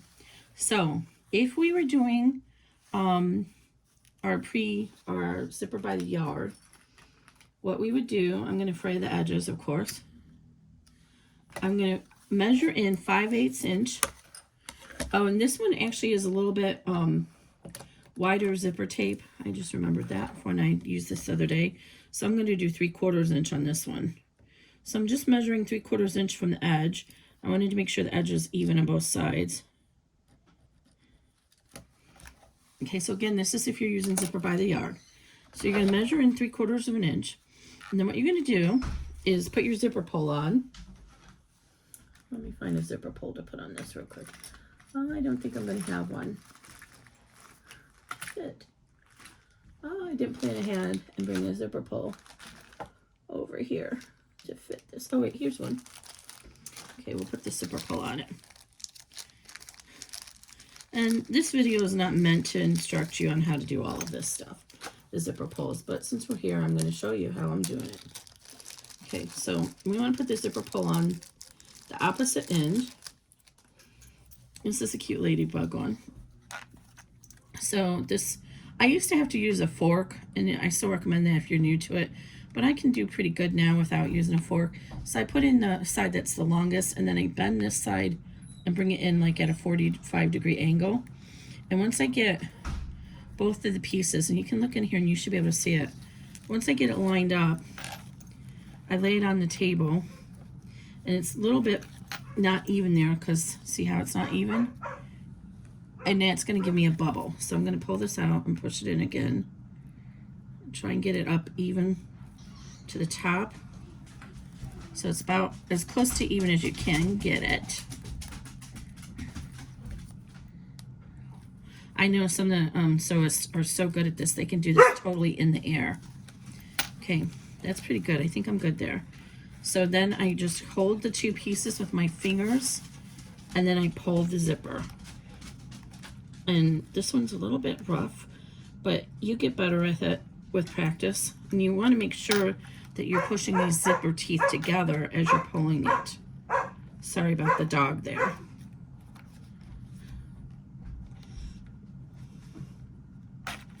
There we go. And I'm off kilter because I have a bubble there. But I'm not going to worry about that. I would undo this and redo it. But I'm not going to worry about that right now for the sake of showing you this sample. Oh, actually, I do need to worry about it because I can't show you how to do the top without it being even. So sorry about that. I got to get it on there correct. This zipper tape is from Indo Love Creation, and it's slightly wider, and these teeth are a little bit taller than others. So even though it's 5mm, okay, I'm off kilter, but I'm just gonna deal with it. Okay, so I'm gonna go ahead and pull this back and re-measure because see now this is not even. So because I got it off kilter, so I'm gonna go ahead and trim this off and re-drew my line. Because you want to start with a seam width up here. Okay, so move this out of the way for a minute. Okay, so I'm going to redraw. Again, you're going to do 5/8 inch. I'm only doing 3/4 because this zipper tape is wider than 1 1/4. Most number 5 zipper tape is 1 1/4 inches wide. But this is almost 1 1/2. Okay, so what you're going to do is you're going to find your line. You're going to fold the zipper tape back so the pen mark is just to the back, and you want these edges to be even. So you're going to pinch this and then fold this backing piece up such that the fold ends up coming up right underneath the zipper teeth, and then put a pin in it or a clip. I find a pin actually is easier because it'll hold it in place while you get ready to baste this. So put a pen in it, pin. Same thing over here. So find your line, fold back, make sure this side is even, and then fold up behind the zipper teeth, and you're basically folding your folded line underneath the zipper teeth, all in one movement. And then what you want to do is pull your zipper pull up and look at it and make sure that it looks even. And I can tell that my left side is slightly higher than my right side. So I'm going to redo that one. I'm going to pinch it again and just pull it, pinch it slightly more back. There's lots of ways to do this. This is the way that I have found works best for me to get, oh, see, I pushed up on that when I was folding it back. To get it nice and neat. I know there's another very famous way out there. Everybody says you got to do this method, and it involves using tape. But I found when I used that method, I could not get the open part of the zipper evenly spaced on both sides. So take the time to do it this way, and it'll stay evenly spaced. And there we go. Now it's even. Okay, so then what we're going to do, I find that it helps to start facing, oh, I'm getting this out of whack. Okay, so facing this way on your machine. And then what I do is I come down here and I lower the needle so that it's through all pieces of my zipper tape. See, it's there? and then lower the presser foot, and then you can remove the pin and use your stiletto to hold it in place in case it wants to come undone, and then go forward about 4 or 5 steps, about 2.5 millimeter. You're basting this forward about 2, 3, 4, 5 steps, whatever. You just don't want to go into the teeth in the back stack. You just need a little bit to hold it.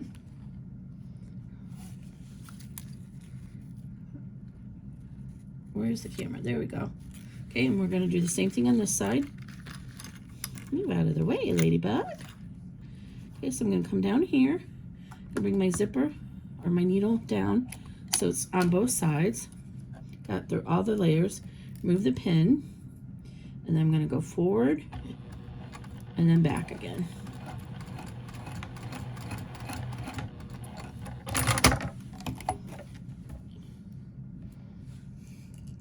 Trim off these little tails so they don't get caught in your seams. Okay, and then we're not going to trim this even. I know other people do trim this even, but I saw when somebody did this in one of the groups, they cut this off. Over time, there wasn't enough edging grip on the zipper teeth in the seam, and it started to pull away, and then the whole zipper shredded. So I leave a little bit of excess, and so this is going to stay in our seam. This is going to get caught in our seam, and it's not going to pull away from it over time. So that's why I do it this way, and I leave a little excess. So now what you're going to do is add your tab. I'm not going to add the tab to this one, but what you want to do is our exterior is 10.5 inches wide. We want to take and leave 5/8 inch off either end so that we have enough room for the zipper, this piece, this end of the zipper, and the zipper tab in the seam allowance. Our seam allowance is 3/8 inch. So this is going to give us a 1/4 inch of wiggle room to make up for the thickness of the materials. So we're going to measure 10 for the large bag, 10.5 inches minus 1.25, which is 5/8 times 2. And then we'll measure that here on the zipper and then cut it off and then put our tab on. I'm not going to do that because we're not going to finish this. I just wanted to show you how to do this on a zipper tape. So now, using a pre-made zipper, we don't have to worry about the ends because we already have a stop on the pre-made zipper. So all we're going to do, we don't want this piece stuck in our seam allowance because it adds bulk to our seam allowance. So we still kind of want to fold this out of the way. So all we're going to do is kind of just fold it underneath like that and pivot it. And you can actually fold it the same way if you want. You can fold it underneath and then pivot it up on the back like this. So did you see that? So let me show you again. So you fold it straight back, just like we did the other one, so the sides are even. And then on the back side, just go ahead and fold this piece up like that. But it's really not needed with this style of zipper. Since there's already a stopper in it, you just want to fold it so that this is not going to get caught in the seam allowance. So you just kind of fold it back so it's straight across. And then this piece will kind of come out at a little bit of an angle. And then just tack it just like you did the other one. And then you see you have your stopper is already there, so it's still even. So I'm going to go ahead and do the same thing here. Just take a few stitches into that, fold to hold it in place.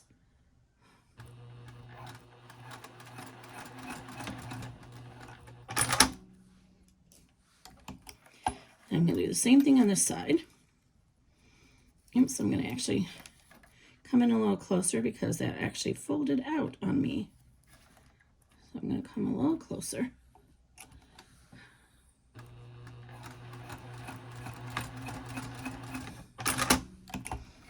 Here we go. So that now that's folded down.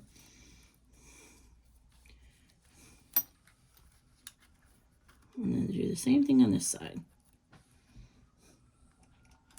Just make sure it's out of the seam allowance. Or in the seam allowance, I should say.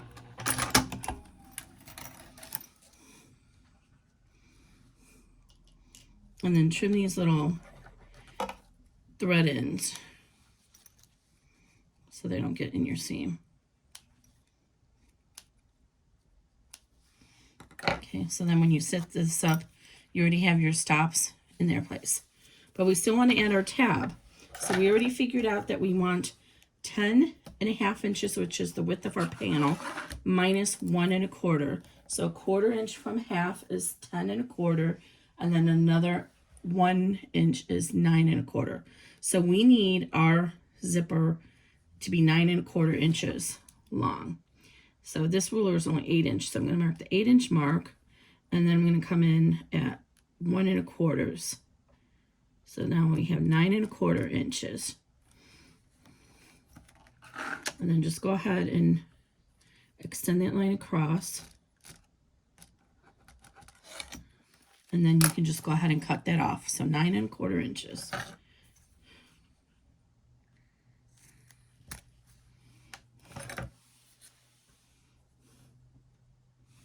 Oh, I hope I did this right. All of a sudden I feel like it's not right. Oh yeah, that's right. Okay, so see, we have about 5/8 inch on either side. Okay, so now what we're going to do is fold our zipper tab end, and we're going to just lay it here. You can clip it if you need to, and then we're going to stitch 1/4 inch seam allowance.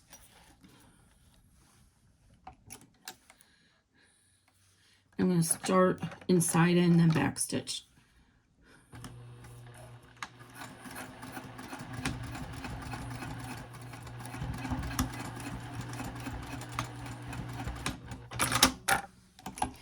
Okay, and I forgot to use the lighter and burn the edges off. Okay, now we're just going to fold this back and then fold it underneath. And there's a little bit extra left over. You're not going to see that in the bag, so that's fine. But you can clip it to hold it, and then we're going to top stitch across the tab. But do you see how that takes up much more room now? Because this is thick material. So, and you may have a hard time stitching through this. I didn't have good luck the last time. So, let me go ahead and fold it back again. Make sure it's tight. Okay, there we go. I had a really hard time with that pink zipper on my last bag because the coils are thicker. You see how it kind of wants to get stuck because it's so thick. But this is the regular zipper tape like you might get at Joann's, and so it goes through it much easier than the custom zipper tapes. And then if you want, you can trim off that little bit extra tail on the back, but it's not really needed. You won't really see it. But if it bothers you, go ahead and trim off that extra little bit. Okay, so now our zipper is ready to add to our bag. So I'll be right back.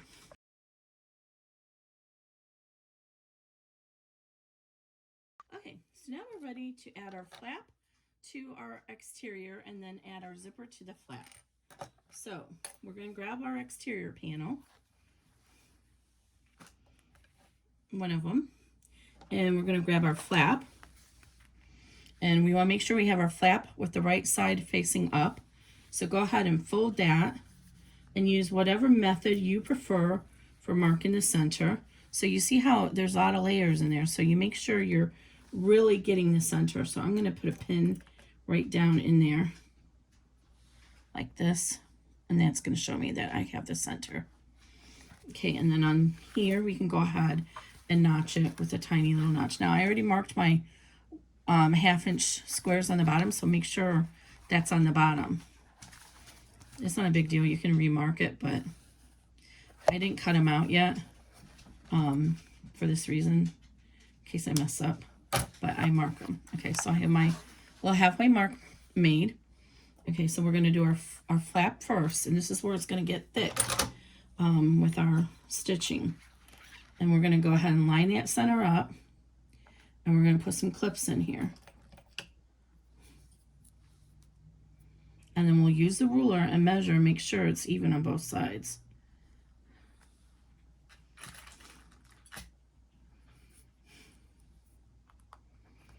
So again, your flap is facing up. The right side is up. And your exterior is right side is up. And use your ruler and make sure you're even on either side. Got about 1 3/8 on that side. And I'm a little bit moved over this way. So I'm going to adjust that a little bit over.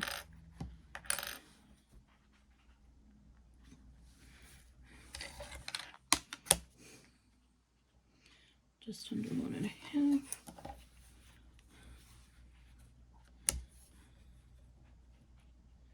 Oh, now I got too much that way. Doesn't have to be perfect, but you want it as close as you can because it will be noticeable in your final seam if it's not. Move that zipper out of my way.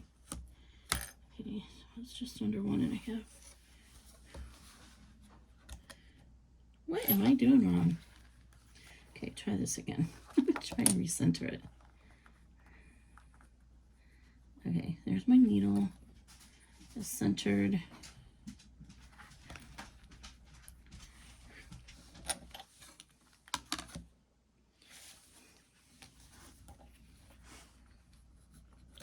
There we go. All right. Now, before it moves, I'm going to put another clip in it. Don't move on me. All right, so I'm going to go ahead and just baste this flap to the exterior at 1/8 inch with a 3.5 stitch length. And it gets a little bulky here, so it might be a little hard for you. And you might need to get a larger needle.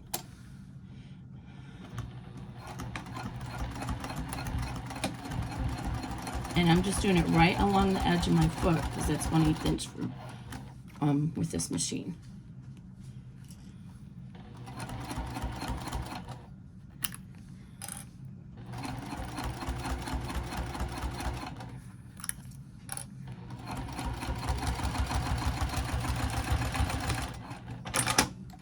Alrighty. So now that that's all stitched on and basted, we can add our zipper. So I'm going to go ahead and fold my zipper in half and mark the halfway mark on the zipper with my pen so I can see it. So I'm just folding it in half. Just fold it in half and then mark with your pen.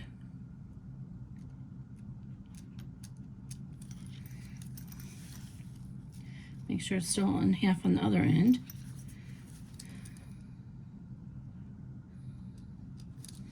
Okay.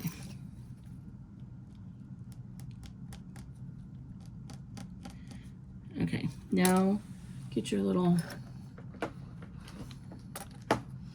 marker here, and this is 10.5 inches wide, so 5 1/4 inches should be our halfway mark.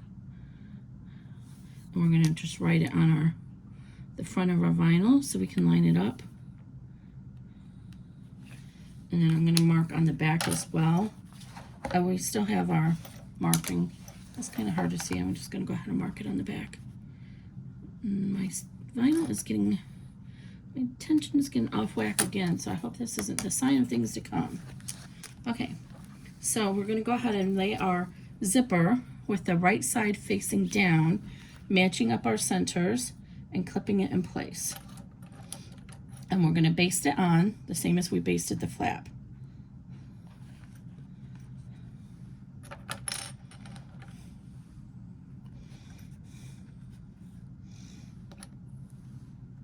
And you might need to actually open up your zipper pull to start the stitching. See how it's in the way? So I'm going to go ahead and finish clipping first, and then I'll open the zipper pull up.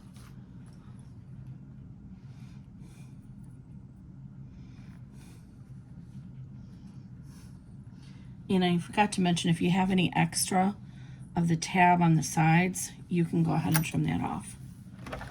Okay, so now we have it all clipped, and I'm going to open up my zipper pull just a little bit, and then I'm going to start stitching our basting stitch length. So 3.5 millimeter stitch length, 1/8 inch seam allowance. Okay. Let me get this a little bit closer so you can see. Fold this a folded piece underneath.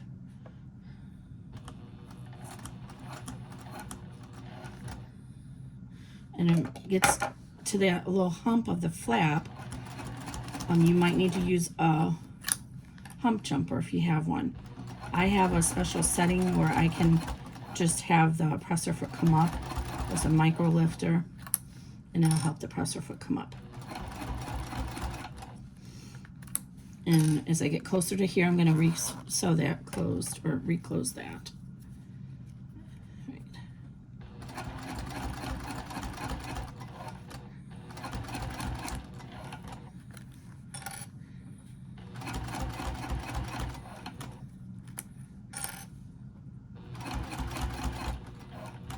And I think I got a little bit of bunching because I don't have my full seam allowance left here.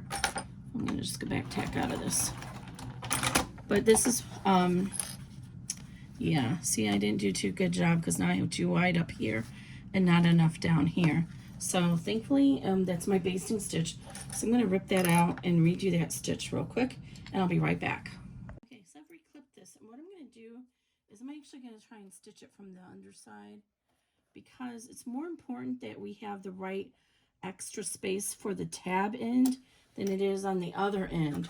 So there's a little bit of pushing on this machine, and that's the benefit if you have one of those one of the big industrial machines. They're walking feet machines, so it pushes everything. Now I do have a walking foot attachment for this, but usually it's not needed.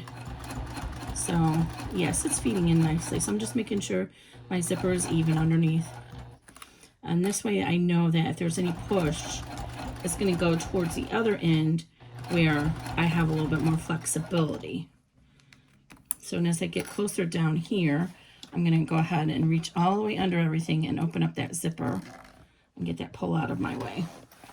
And then I'm going to make sure that I'm following along with the zipper here, that it's still staying straight underneath.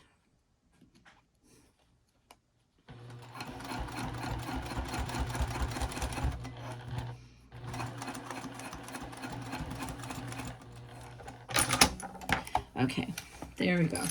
So now we have a good margin for our seam allowance here and also at the end. Okay, so now we're ready to add on our lining. Now we want our lining that does not have the credit card slots. If you added slip pockets, then it'll be that lining. Okay, I'm going to fold this in half and just mark my center with a little snip. Okay. We're getting too many pieces over here. Let me put some stuff away. I'm gonna need that again. I will need these. I don't need these right now. Don't need these right now. All right. I don't think we need the lighter anymore. Get our little area cleaned up. All right, here we go. So now I'm gonna go ahead and line up that midway mark. Again, we're going to do the lining on the bottom, so I'm going to put the clips this way, and then I'm going to mark the end, make sure that's measured up evenly, and then this end. And I have my pole there, so I'm going to move my pole out of the way when I get to it. Oops. Clip this way, and then I can get a little clip along the line. Okay, now we're ready for our regular construction stitch, which we're going through vinyl, so I'm actually going to stick with a 3.0 because you can potentially perforate vinyl if you use too small of a stitch length. So I'm going to go ahead and get started here with my 1/4 inch, and we're going to be coming over our tab at the beginning here. So if you need to use a hump jumper, and my lining is not lined up there, a hump jumper, or I can use my micro lifter. Okay, so I'm going to start back tack. I was able to get over all that with no issues. I'm going to go a little slow though, because this is going through a lot of thick layers, and it can make your needle flex, and then your needle won't hit the hole.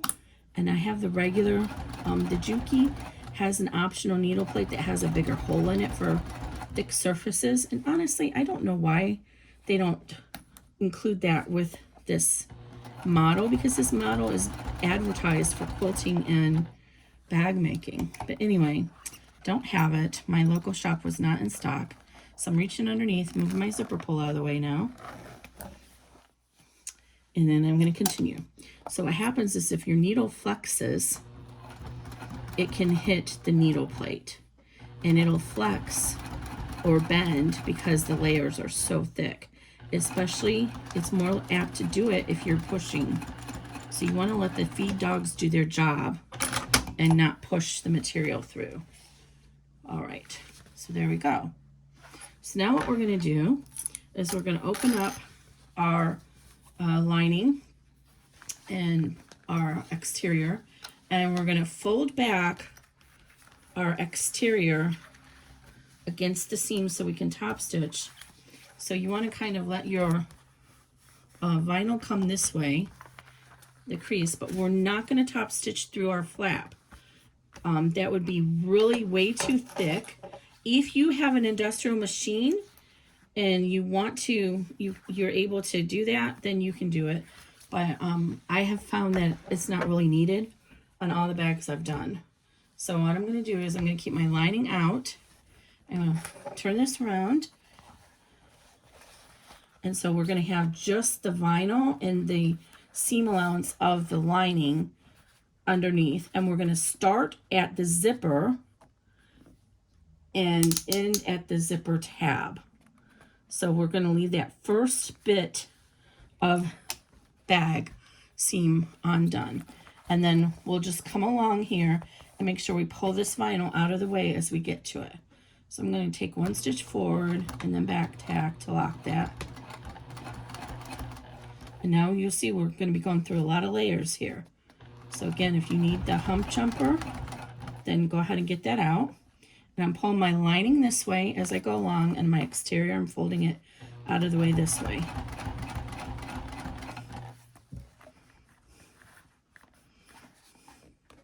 And then when I get to the point where I will have to move my zipper pull, like right now, I'm going to go ahead and move that and close that off.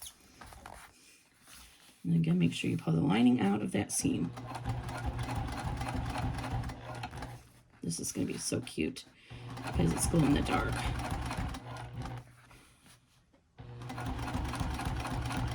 Okay, now we're getting close to the tab. We're not going to stitch past the tab. We're trying to reduce the bulk in that seam so that it has a nicer finish. It reduces the dented corners. And there we go. So trim off your little tail. And now this is where the optional double stick tape comes into place. You want to fold this down, and your lining at this point should meet your exterior panel if you cut everything right. So go ahead and finger press your lining open, or however you want to think of it. And then we're going to put some double stick tape along the bottom in our seam allowance. And what this will do is when we go to close our bag up, we will push our lining into the double stick tape, and it will help hold the lining down so it doesn't come up and get into the zipper area. Because normally you'd want to top stitch through the lining to help hold it down. So I've gone ahead and put this tape on and finger crease it in there really good so it's easy to come off when you're ready. All right. And now that is all ready to go. And I think our next step is to do our slip pocket. So I'll be right back. So we're going to pull our lining out of the way for right now. And we're going to grab our slip pocket. So tuck your lining up there. And we're going to audition our slip pocket first to make sure that we get our stamps placed in the right place. So remember, we have this fabric on here. So we're going to make all these corners meet.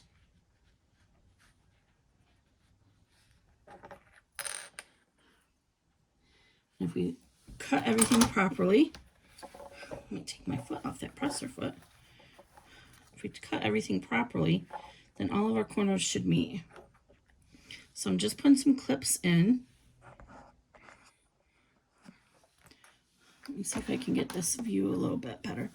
So I'm putting some clips in at the bottom corner and lining that up evenly. This is going to be really hard to box, but we'll manage. Okay, so that's nice, that's nice. Move that lining out of the way and pull your flap out.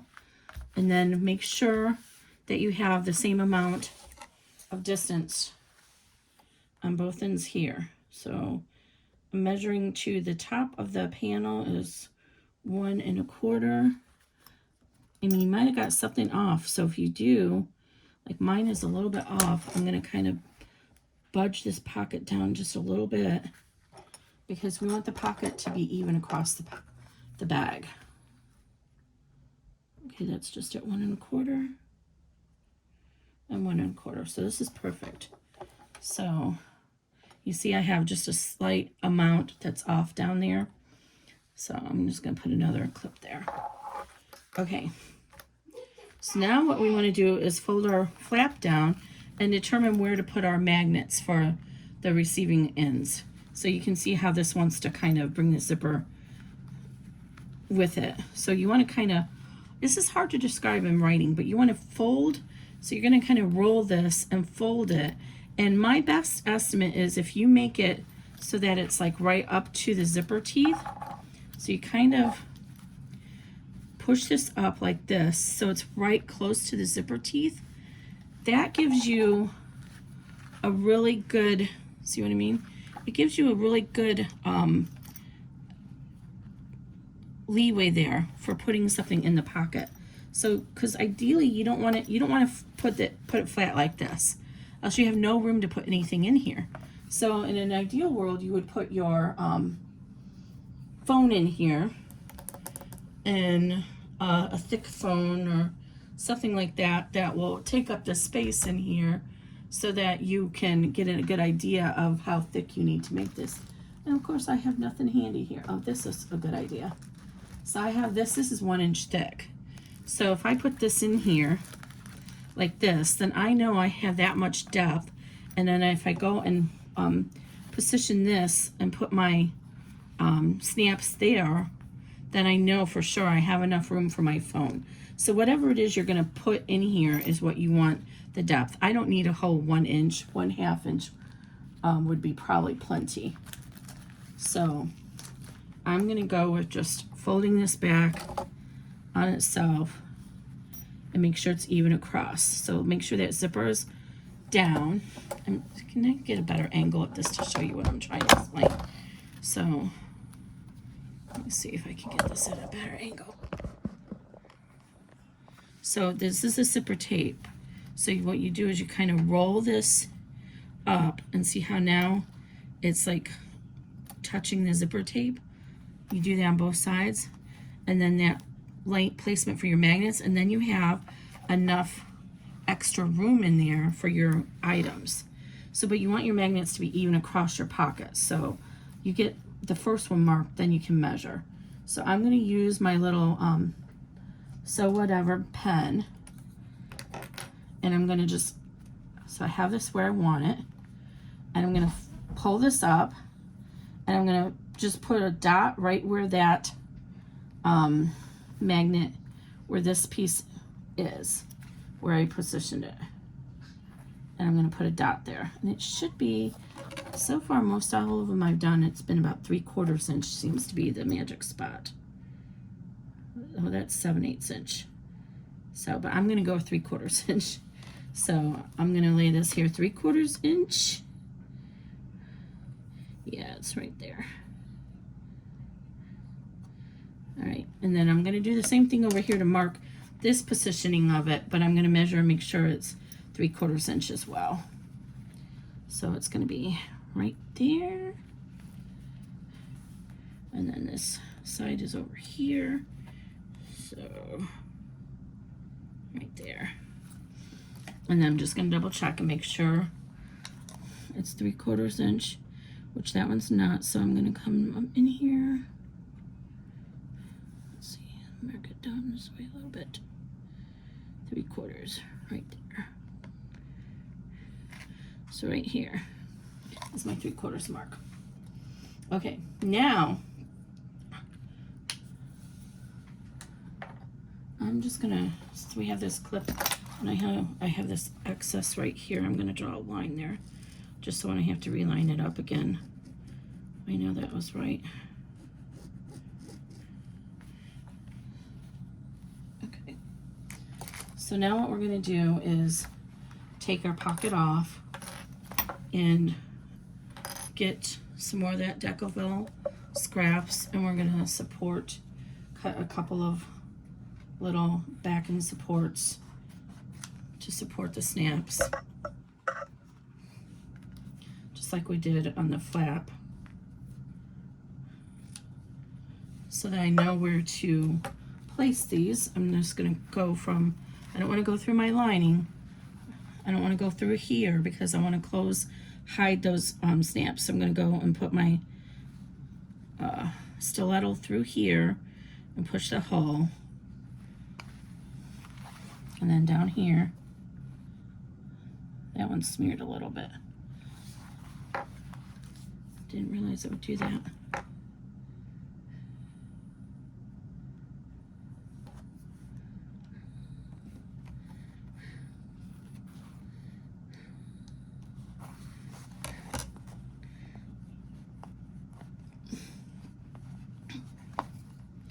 Okay, so now on the back I can see where my little holes are.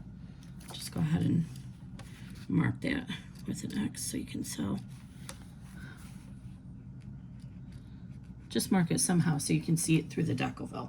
And then we're going to go ahead and glue our Decoville. And then we'll do our holes and put our stamps in. Now, if you are using traditional stamps, you would go ahead and I would still add some support to it because one layer of vinyl is not enough, but you're going to add your snap, and then you're going to add another piece of scrap Decoville. What happened to my little scrap?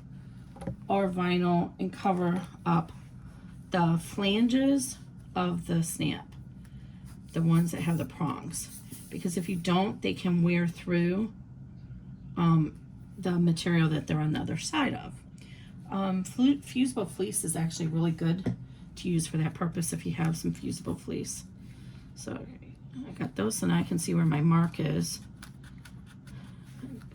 So I can press these from the behind. Okay, and this sets up pretty quickly. But, okay, so I'm going to go ahead and work our way through here.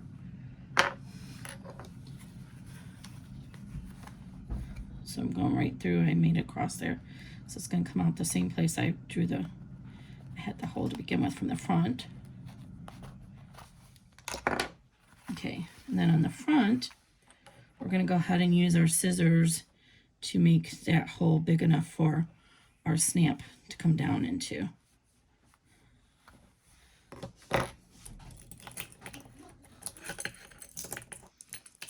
And these are really strong, everything's sticking to them.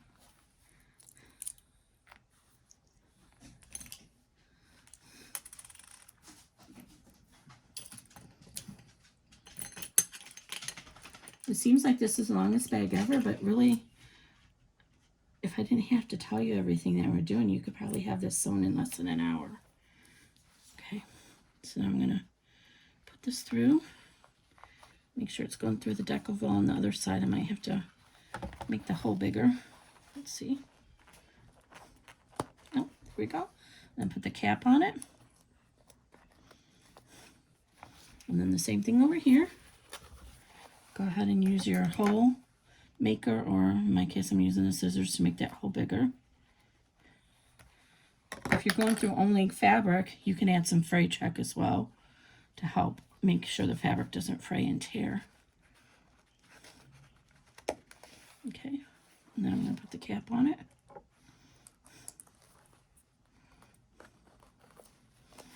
All right, and then it looks even, does it? Oh, I somehow looks like I got it off. How did I do that?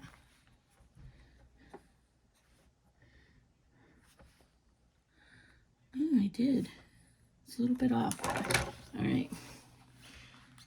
I have not set the rivet yet, so I can still fix this because the rivet will cover it.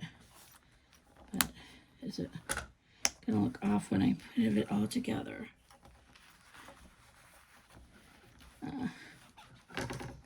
Clip this together again.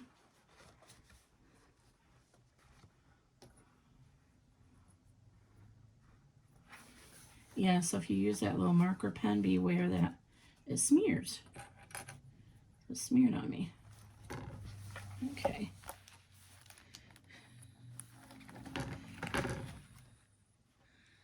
It's a little bit off, but I think it's okay.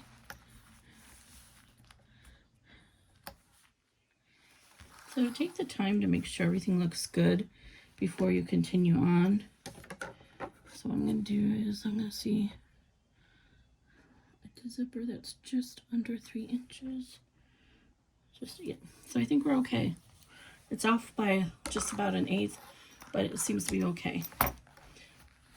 So, but since I haven't actually pressed it yet, you could, in theory, pull that cap off the back.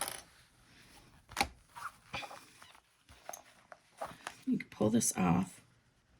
It's not easy to do, but it does come off. And then redo your hole a little bit if you need to. So like mine's just a little bit off.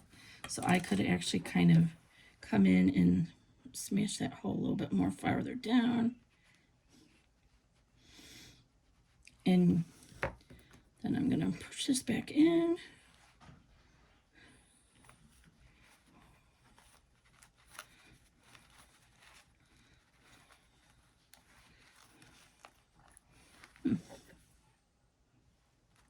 I didn't get through the decouville. And the actual magnetic snap is going to cover up that extra little bit of hole in there.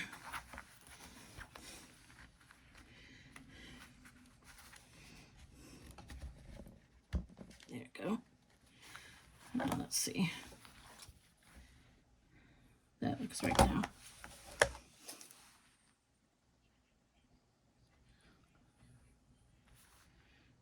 Yep. All right, put the cap back on. All right, now we need to get the other piece that has the nib that's going to fit into the receiving end.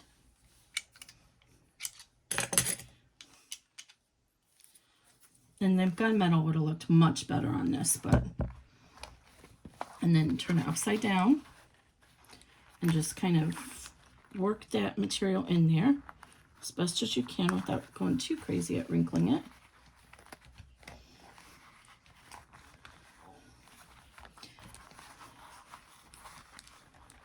This would be when having my table press, my mini table press would be helpful.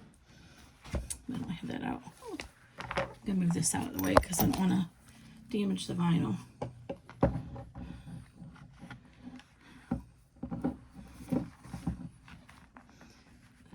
Just need, there we go. Okay, you'll hear it seated, and then just press it down really good.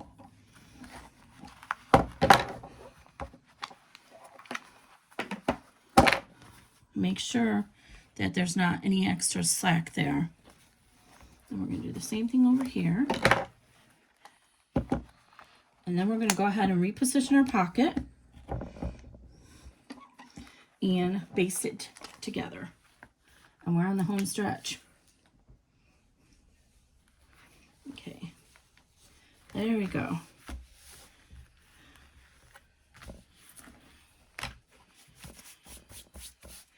I don't want to put too much basting in here, so I'm just going to come along here and put a little bit of this tape down to help hold the cotton in place while we baste it.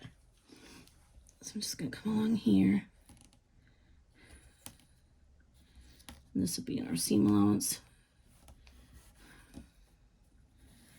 And this is 1/8 inch tape. I'll have all the stuff I'm using in the description below. Now that's just going to help hold that in place until we get it basted in place. All right, again, make sure our lining is pulled out of the way. This sheen is like pickle, looks so good. And where's the side that was a little bit off? Remember, we had a side that was a little bit off. It's over here. Okay, so this corner to corner should match exactly. Okay, and then this side is when we had just a little bit off. So I'm going to pull this up and make sure I line it back up with that line I drew. But I'm going to measure it again anyway, just to be safe. Okay, now where's my ruler? So from the top of this to here, we're just under 1 1/4 and 1 1/4. Perfect. And now our snap, our pocket should also close. There we go. Okay, so we're going to go ahead and baste this around.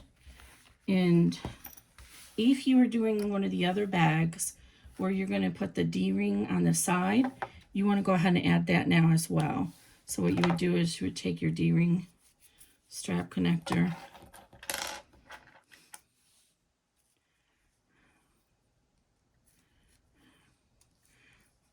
and you would add it here. Oops, sorry. Raw edges out. Add it here. You want to keep it far enough away from this actual seam. So if you have to overlap it on the small one, you have to kind of overlap it onto the slip pocket. But we're going to put these at the top. So I'm going to go ahead and clip. And then we're going to do, it's at 4 inches right now, so I'm going to leave that.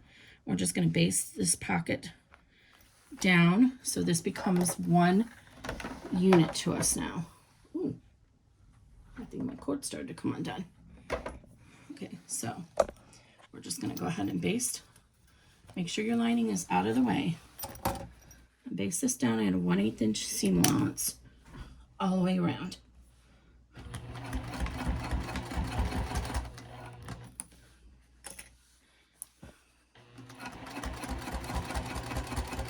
If your machine sticks on your vinyl, you can get a Teflon foot, and that'll help the machine, the presser foot won't stick on it as much. I find with this 1/8 inch one, I don't have any issues with it. It is getting off kilter though, I can see right now. It's pushing it. So just like I had that issue with the top, see it pushed this way out of whack. So I'm going to have to stitch this from with the vinyl on the bottom because my presser foot is pushing on the vinyl and sliding on it. Good thing is it's just my basting stitch. So I'm going to go ahead and pull these stitches out right quick. Your seam ripper is your friend, always and forever. But identifying what the issues are and knowing how to fix them are, you know, that's part of bag making or quilting or whatever it is you're doing. And part of it is also knowing your machine. So like I said, if you used a walking foot or you had one of those industrial walking foots machines, you probably wouldn't have these issues that I'm having, struggling. And honestly, out of all the bags I've done, this is the first bag I've had this issue with. The top part was actually okay, so let me just go ahead and clip this back together. Okay, so I'm going to stitch it from the bottom going up with the flannel side facing up. That way it doesn't bunch.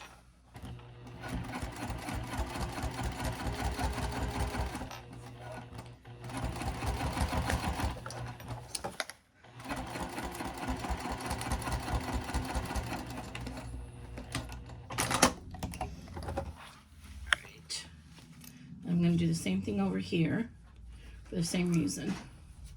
I don't want my vinyl to slide. Oh, the magnet's on here. We're gonna make this hard. Let me try it this way.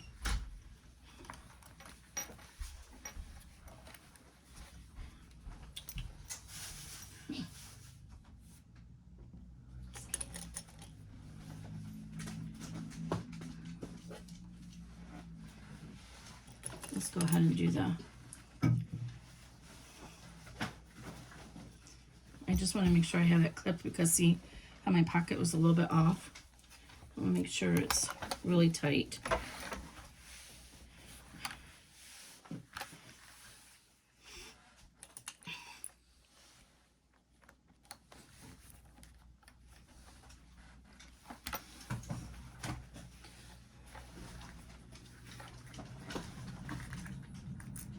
Uh-oh. Need another clip. And see, it wasn't too jagged over here. It's because I needed to smooth it out. This might be in a good place where we might need to use some double stick tape. I'm gonna try it, but oh, you know, I'm gonna lay them flap down. And that might help keep my magnets from trying to stick to my bed. Okay. There we go. Yeah, so you could use double stick tape to hold these seams together while you baste it, so it doesn't slide on you.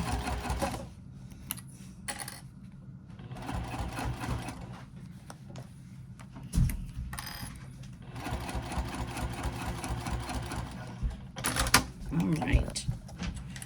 Now I'm going to go ahead and go across the bottom.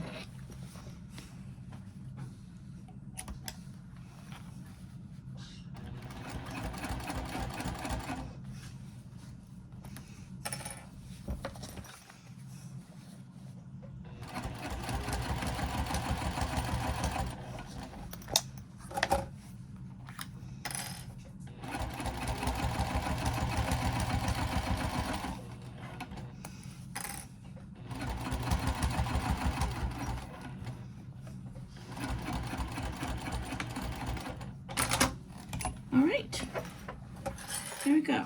Now let's double check. There we go, nice and smooth. So now this is all one piece. So you can go ahead and cut out these corners now that we have this all done. And you have that extra little bit from the pocket. So you can go ahead and trim that off as well because you don't want that to be in your final seam. It'll mess you up. So I'm just gonna trim that little bit where my slip pocket was a little bit off kilter on that one side. Okay. And then you can go ahead and cut out these squares. We're going to use that to box the bottom. It's a very small boxing.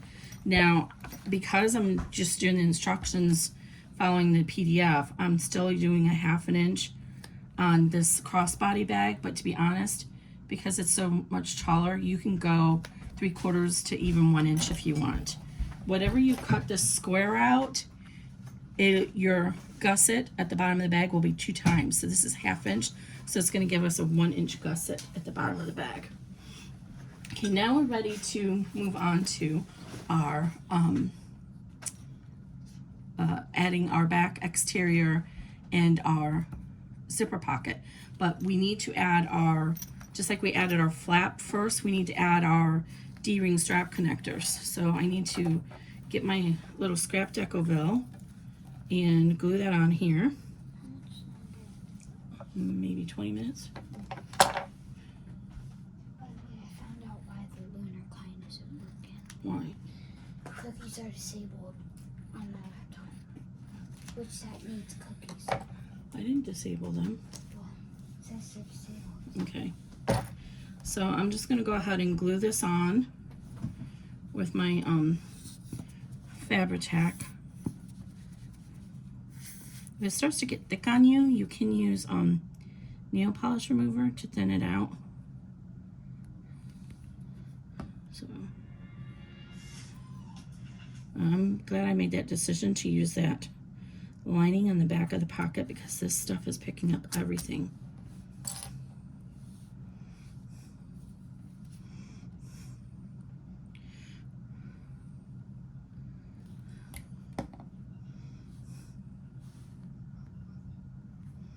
All right, so now it's out of our seam allowance for the most part. So we need to measure how far in we want our D-ring strap connectors because we're going to have the 3/8 inch seam allowance. So I feel like if we go in just on either side of our zipper, the beginning and end, that will be a good place for when we sew this all together.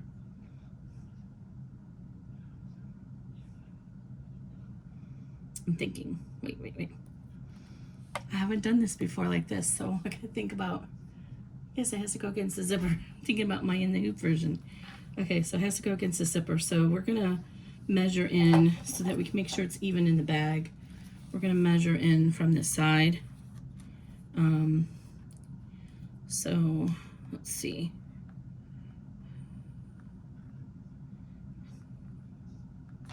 The zipper tab, so we'll do 1 inch. 1 inch.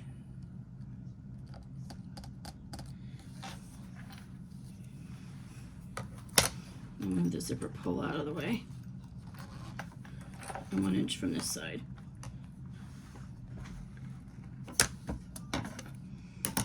So 1 inch.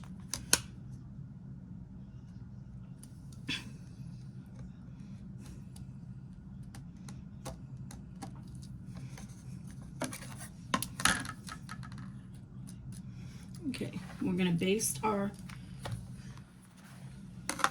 D-ring strap connectors onto the zipper first, and then they'll get secured fully down when we do the main lining and exterior. And I just lost the other D-ring strap connector.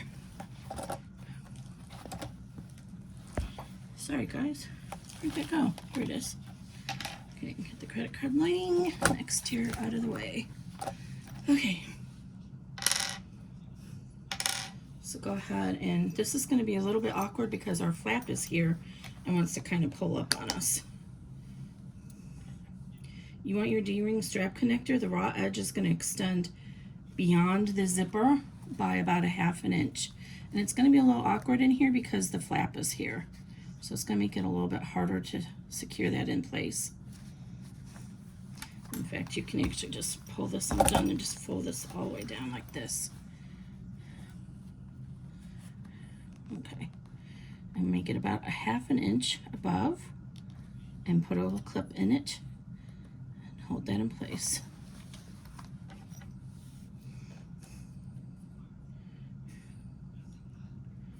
Okay, there we go. Fold that up, and we're going to make 1/2 inch. Oh, we got to close this so we can make sure it's even. 1/2 inch above.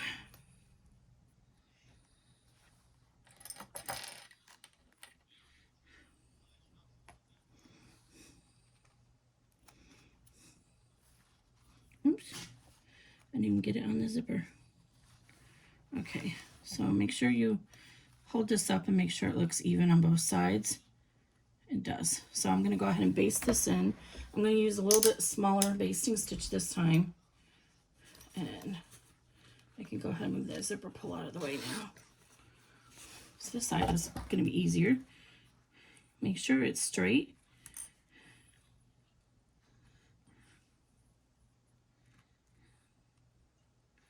Okay.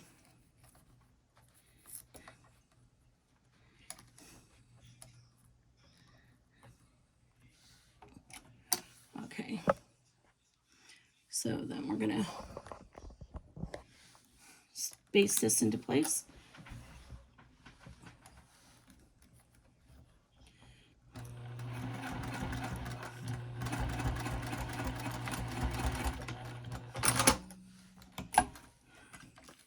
And you could have put these on both sides of the bag, like I was showing you for a wristlet strap, that would have been another option.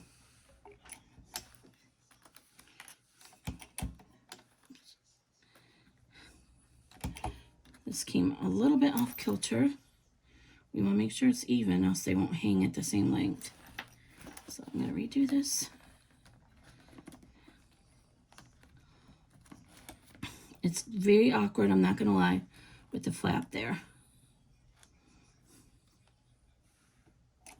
Okay, there we go.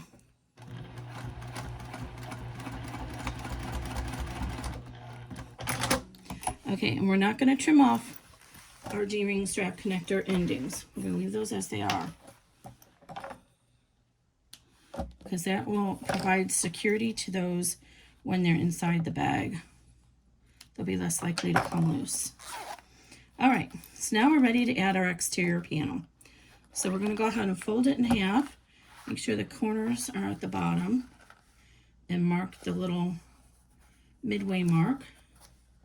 And whenever we're going against a zipper, we're using a 1/4 inch seam allowance because the zippers are not that wide. If you use a 3/8 inch, you'll end up having your stitches be right on top of the zipper teeth. So if you ever wondered why patterns switch like that, that's why. Now on number 5 zippers, you probably could go 3/4 inch, but it's just easier to stick with 1/4 inch, or I'm sorry, 3/8 inch. Okay.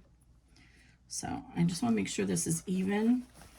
So when you lay it here, it should be even with the side as well. And likewise over here, when you lay it, it should be even over here.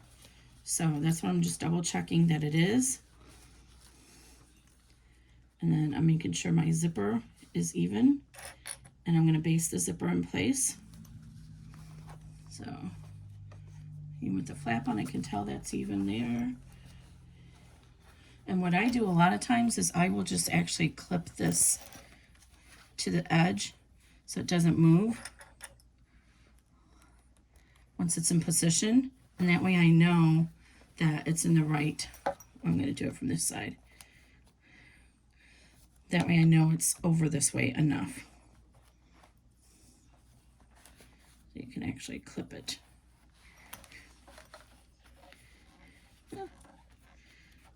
It's easier said than done. It's not working for me today, but there we go. So if I clip this over here, I know my sides are lined up. And then I measured with my middle. So we're going to base this down with a 3.5.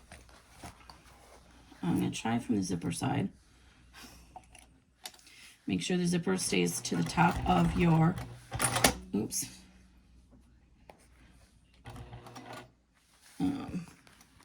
Make sure the D-rings are out of the way. Make sure the zipper stays to the top of your exterior panel. This is when using your stiletto is helpful. Okay. And again, if you're going up and down those hills and you need help, use a hump jumper, or on the Juki TL18QVP Haruka, you can use the micro lifter.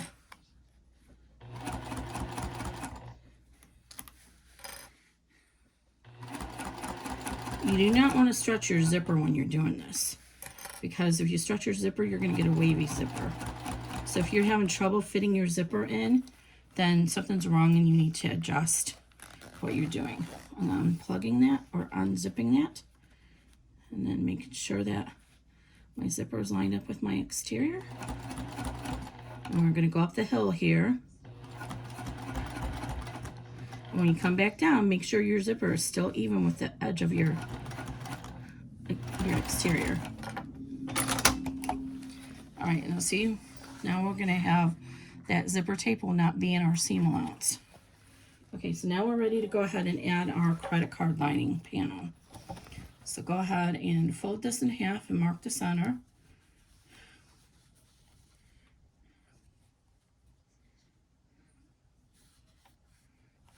Just like we did everything else. Just take a tiny little notch. And then go ahead and line this up. And I'm going to set the center first. And then I'm going to check on both ends and make sure that they are even. Because all these bulky layers, something may have gotten off kilter. So I'm pulling up here, making sure that that's even.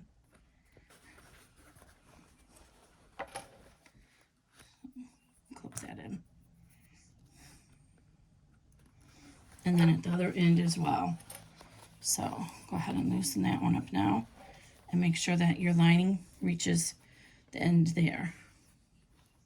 And remember, we're going to stitch this with the lining facing down. And there, it's all lined up. So now you can go ahead and work on the center, the rest of the center. And we'll use our stiletto as we go along to make sure that it's all staying in place. It's a little loosey-goosey right now because I unzipped the zipper pull. Okay, so I'm going to flip it over. We're going to go back to 3 for our construction seam allowance. And I'm going to make sure this corner is even, and then I'm going to clip it a little bit farther down so the clip is out of my way. But I'm holding it to make sure that those sides are staying even. Okay, get it underneath there at the 1/4 inch mark. And we're going to start, and then we're going to back tack. And then make sure your, oh, Kimberly, make sure your D-rings are pulled out of the way as you go along.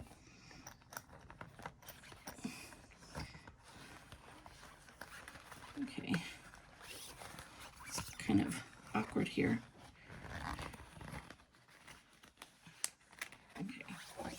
That's right. All right. Good. All right.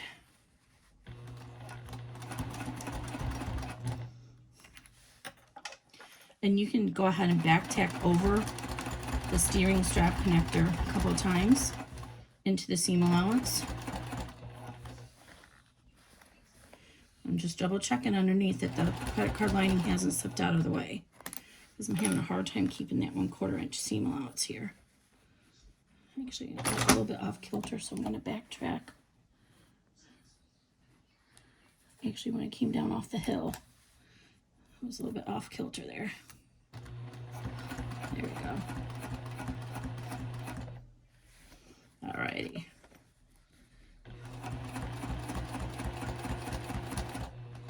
And now I'm closer, I can go ahead and re-zip this back up. That takes some of the tension off the edges too.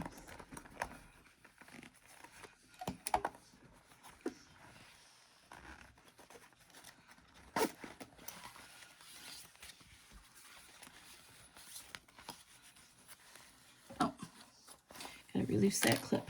It's like, why is it hanging up over here on? Okay.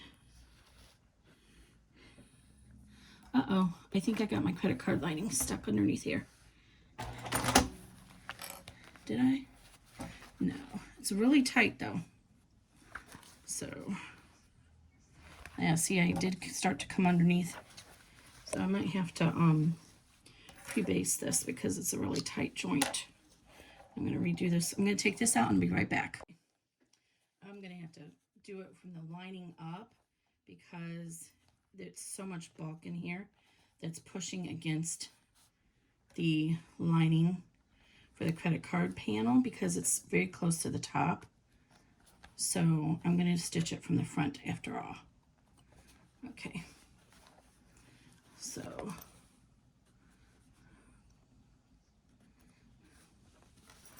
that way I can make sure the edges stay even.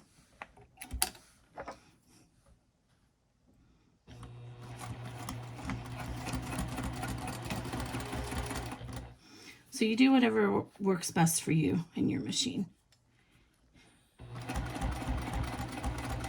I'm just going to come back and back tack over those when we're all done.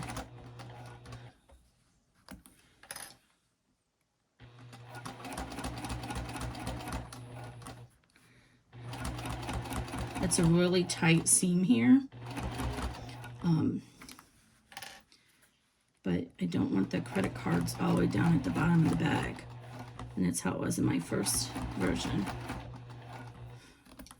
And I made it very awkward to get to them.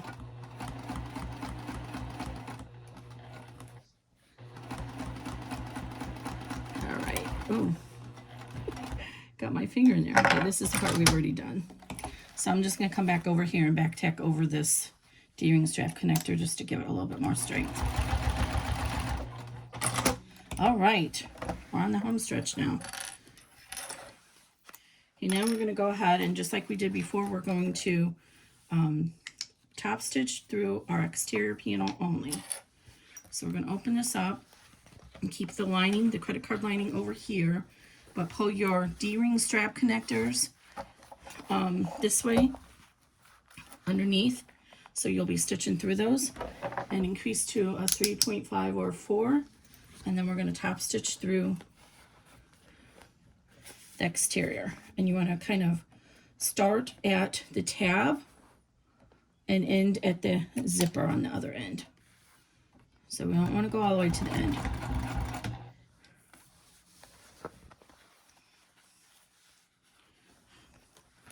So I'm just kind of making sure that the lining, the exterior is folded underneath this way, underneath.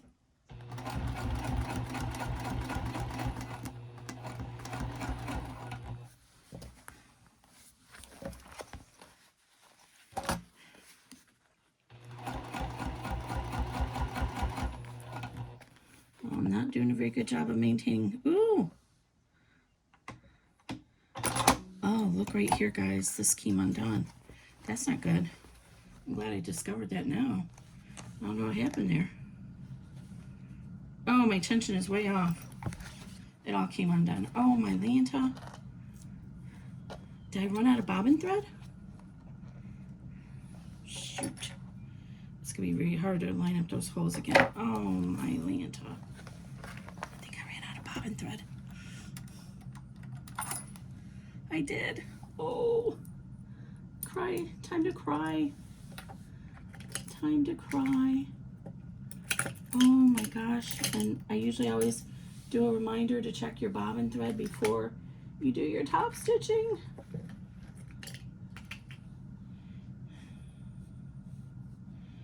All right. Silly me. Who knows how long I was out of that line, that bobbin. Didn't even know it. So I need to redo that seam and the top stitching.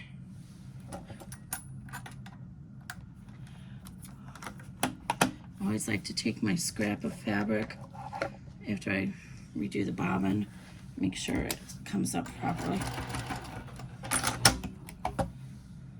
It did. Okay. All right, I'm gonna go ahead and redo that seam and top stitch this, and then we'll be right back. Okay, whew, I got lucky, covered up the hose. Okay, so we're on the home stretch now. We're almost ready to finish this bag.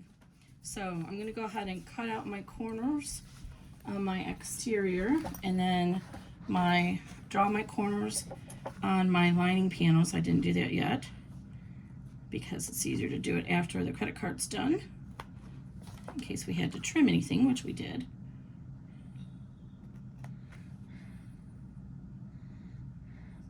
So we're going to sew the sides and bottom of the exterior, and then remember we're going to keep the lining totally open so that we can turn the bag through the lining. So let me go ahead and draw my lines for the lining. 1/2 inch.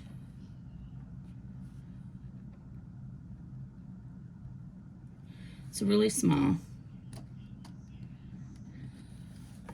but it's just a small clutch, so you don't need it to be really thick.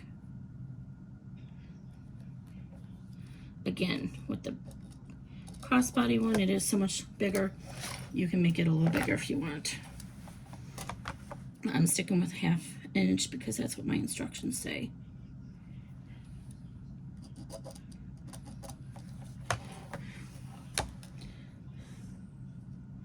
And most of y'all who already know how to do whatever it is to box a corner, you're going to do your favorite method anyway.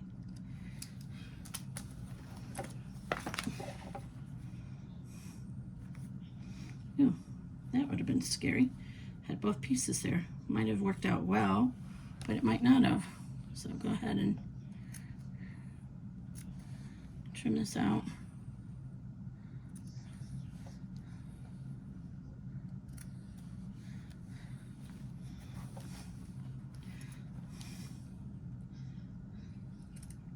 I really wish I had a stapler because I read this great trick about stapling the sides of the exterior.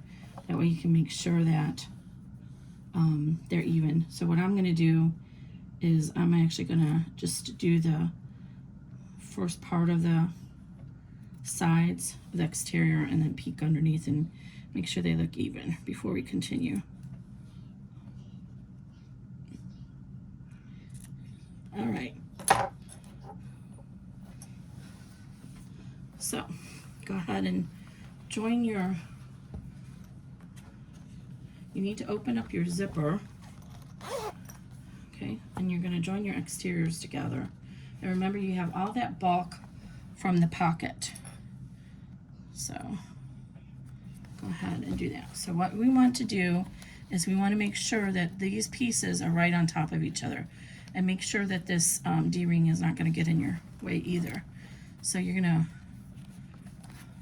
the zipper is going to go towards the lining like that. So you're going to keep your lining out of this, and then fold these pieces together so they're right on top of each other, and put a clip there. And it's so much easier if you do it with it looking down at it, which just means I'm out of your camera view for a second. Okay, so there. And then I'm going to do the same thing on the other side. The other side we have that tab, so you kind of have to bend the tab a little bit to go towards the lining side so you can line these up. So again, just line up those pieces there so they're even. And clip it. And then you can go ahead and clip the rest of this. I'm going to just stitch that first part there and like an inch down into the lining just to make sure it's even. And if it's not, I can go ahead and take it out and fix it. Okay, so I'm going to just stitch, put a pin in the lining just an inch down. Okay, so I'm going to start going up that hill towards that juncture, 3.0 stitch length, and I'm going to try and get it right over that juncture perfectly. So we're doing 3/8 inch seam allowance. I do need to bring these sides together some.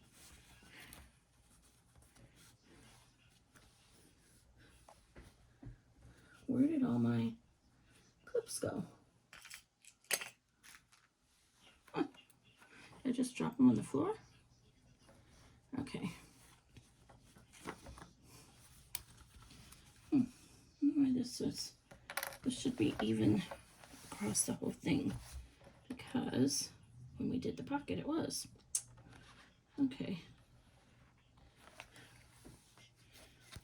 Make sure the lining is not in your way.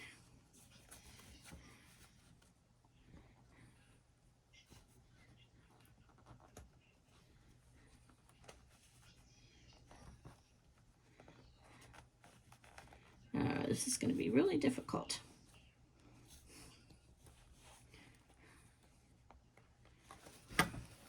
It's kind of wanting to slide against each other. I'm going to like put a pin right on the other side of the lining, holding it together, right on the other side of the vinyl, like that. It's going to force it to stay together. Okay, now let's start. About an inch down from that joint, we're going to go with a 3/8 inch seam allowance, which is the green line on my machine. or on my little tape here.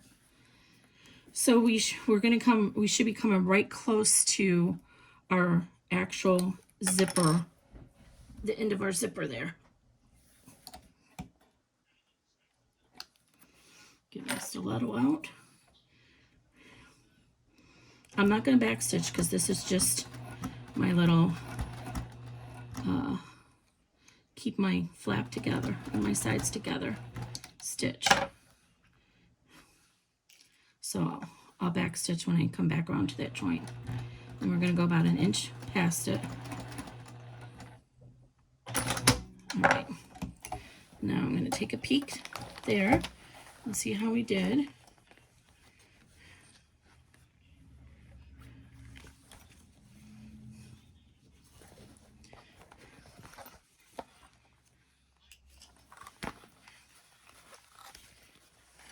Wow, guys, that might be my best one yet. Almost perfect.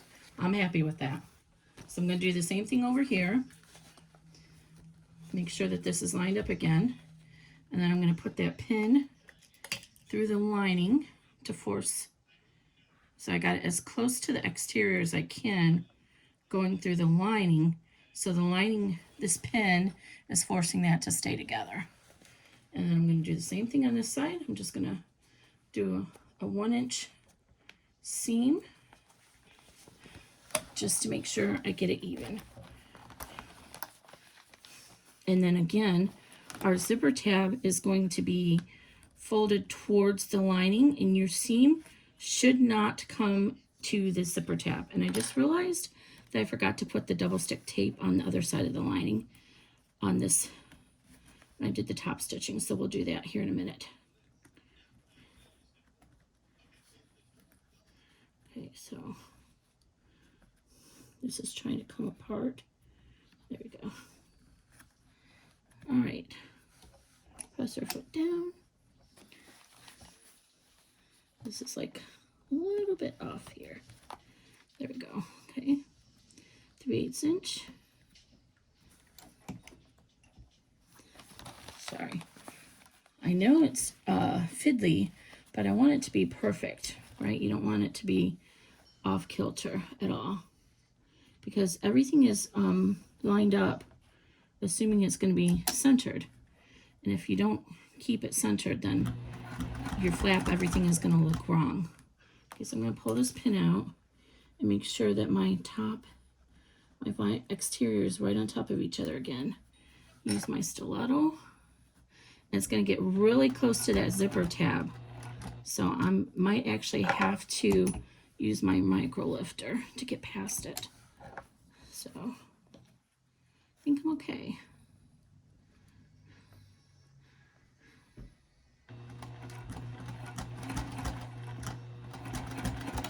Oops, I almost hit my finger there. All right. Now let's check this side.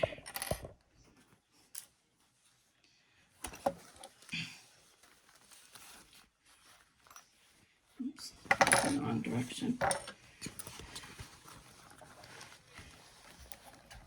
It's harder to see it on this side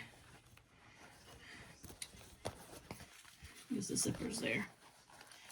All right, I'm just gonna go with it and hope that everything looks good. All right, so let's go ahead and finish clipping this, and we're gonna finish stitching it all the way around.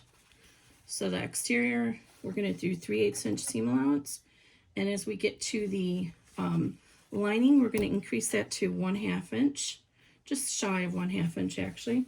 And the reason you do that is it takes up less room in the bag, so you won't have as baggy of a baggy lining. I'm losing all my clips here. Here's another one. I don't know what's going on here.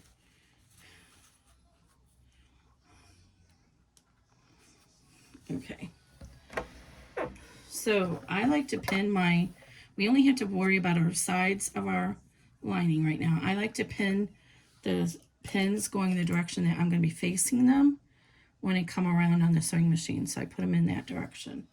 And again, we're leaving the bottom exterior undone right now.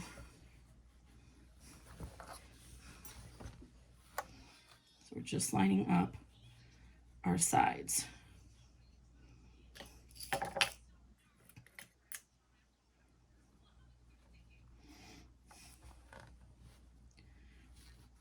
Good thing we're almost done because this material is fraying miserably from being touched.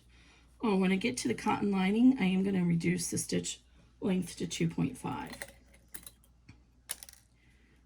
And then I'm going to come back around on the exterior and do another stitch just inside the seam allowance of that stitch, the first one. And that helps take the pressure off the vinyl, the seam, so you don't see the stitches on the other side. Okay, I'm going to back stitch because I didn't back stitch. All right, make sure I'm staying on that 3/8 inch line. I think I'm a little bit off.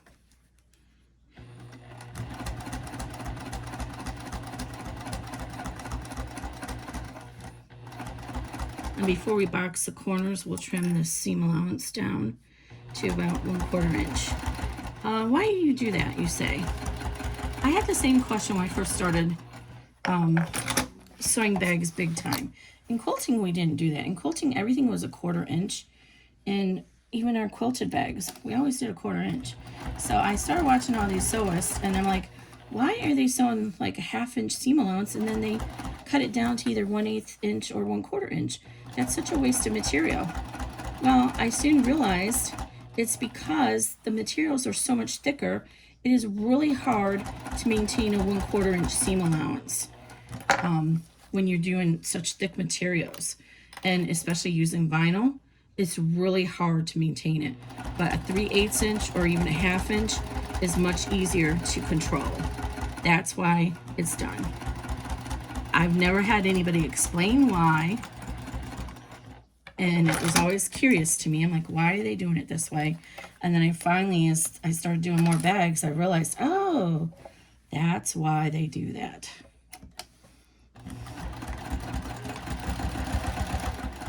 It seems like it's wasteful material, and I mean it is a little bit, but it makes a big difference in the long run. If you can see when I was trying to do that credit card panel, how it wanted to just roll right off because I was doing 1/4 inch because I had to. All right, I'm actually going to keep stitching here and go back over that seam.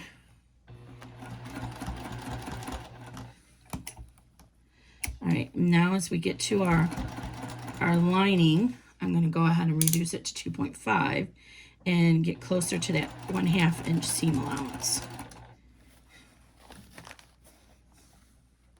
I actually kind of keep it right in between the 3/8 and the 1/2 inch. I'm not sure if that's enough. Maybe it really needs to be a 1/2 inch, but that's what I've been doing. Again, we're going to leave the bottom open for right now.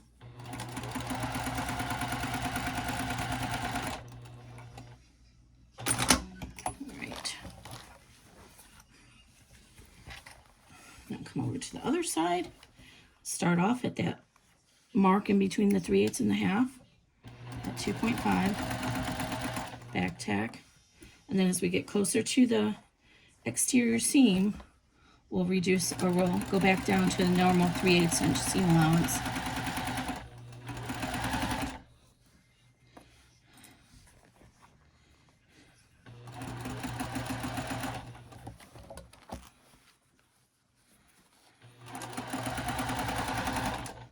And then we're going to go back up to, we're going to stay at 3.0, 2.5.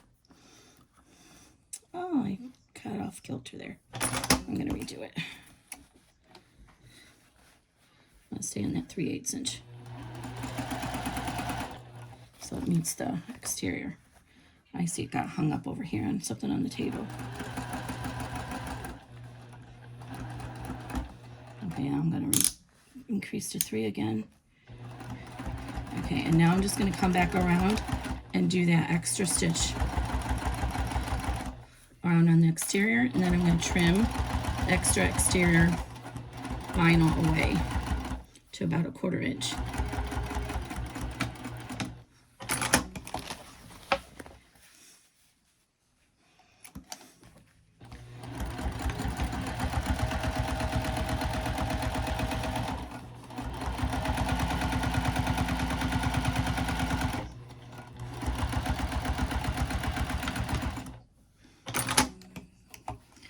Oh, I think I ran out of bobbin again.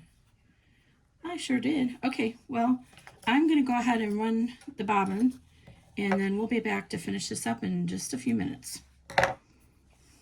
Okay, so now we're ready to go ahead and box the corners. So what you want to do, and you might have to reach inside to get the corners separated, but we want to separate the corners here. And oh, I didn't trim. Let me trim first,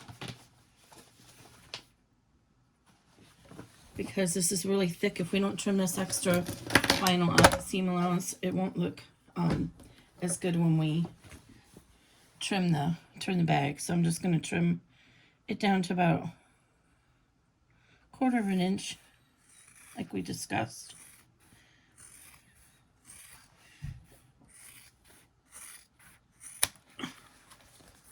I'm not going to trim the lining because this fabric is very frayy. I'm afraid if I trim the lining, it might end up tearing.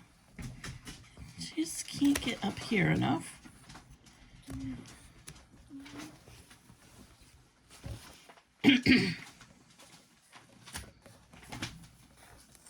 It's kind of tough going through the pocket there. All right. So, and there's not that much that we end up throwing away. Okay. I got some stuff my way here. Let's get this camera angle a little better. Okay, so here we go again. So we're going to separate out the corner, and what you're going to do is one side's going to go that way and this is going to go this way, and inside the bag you will be able to feel, I'm trying to make sure I'm not in the pocket, you'll be able to feel the seams nestle inside. So I'm going to pull this one down and push this one that way, and then inside here these seams are going to be basically on top of each other, and sometimes you have to kind of pull it apart. And remember, we have that slip pocket, so it makes it a little harder. But pull it apart. And the goal is that you feel inside that the seams are pushing against each other. They kind of lock into place.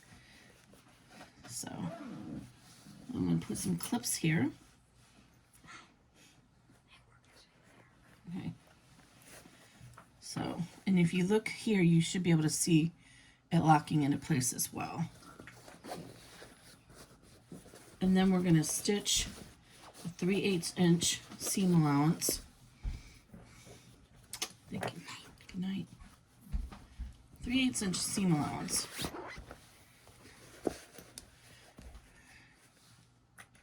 Across that side. And then we'll come back in at a little bit lesser of a 3 inches or 3/8, just like we did for the main bag seam. So as you lay it down on your sewing machine bed, make sure that the folders go in the right way, and you can feel that nestle inside. And then we're going to come up down here with the 3/8 inch line, and this again might be where you need the hump jumper or to use the micro lifter if you have one on your machine. And we're at 3.0.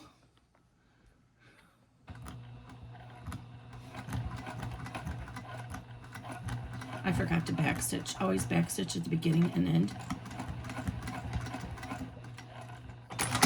So I'm actually just going to go over and start that seam again so I can backstitch.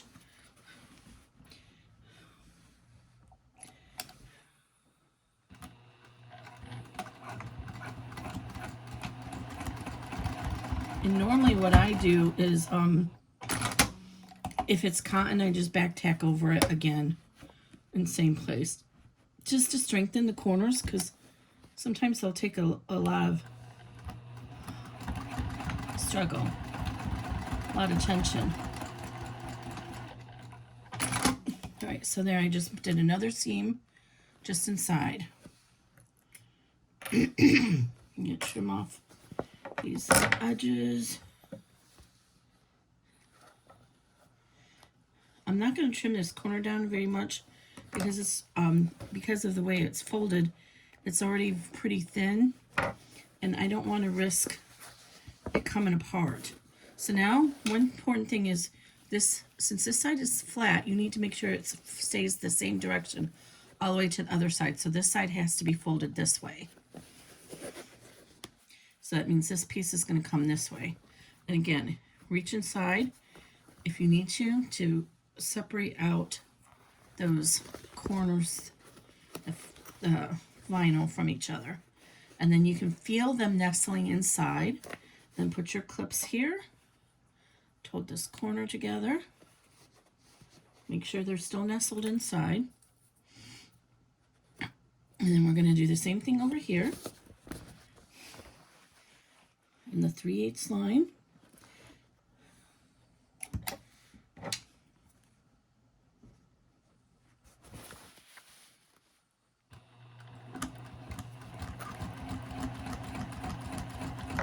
And this is trying to, I might have to use the little micro lifter here for some reason, because we're going against where the flap is. It's wanting to not go over. So I'm lifting the little knob on my machine. It's really cool. The only problem is you have to crank it. So let's see if that helps.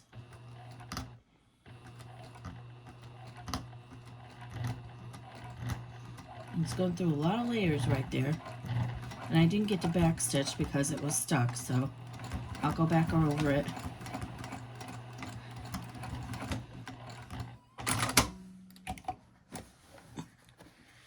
And I'm going to back tack.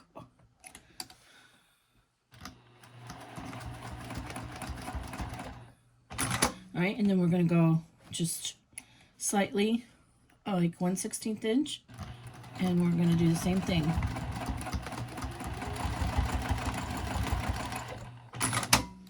Alright. There we go. Now we're ready to go ahead and turn the bag through our lining. So all we gotta do is pull this out. And then we have this whole big area to work with because we didn't close the lining, the bottom of the lining.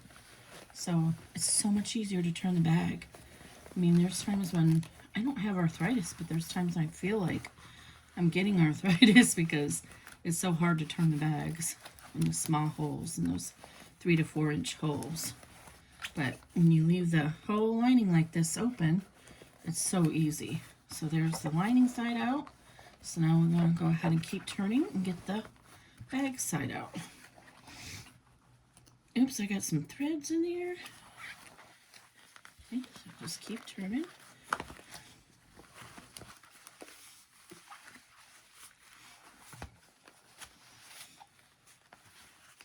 And we'll get to inspect that corner I couldn't get to earlier. I hope it lined up nicely. Really do.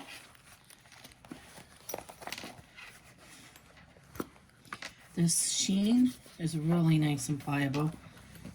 The glow-in-the-dark spider web is a little bit more stiff, but the sheen is really nice. And then we'll see how good of a job we did at the corners there. It'll actually really show out since I did the back in a different material. So I'm trying to find the corner here so I can push it out. There it is.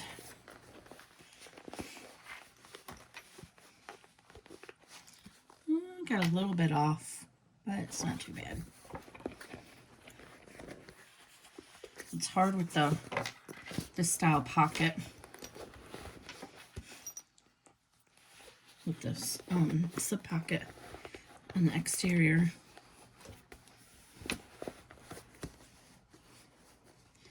This side turned out pretty good.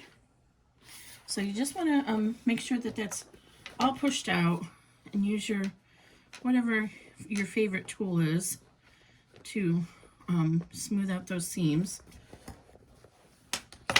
Oh, I forgot to put the, that's okay. I forgot to put the other layer of double stick tape behind the lining. It's okay.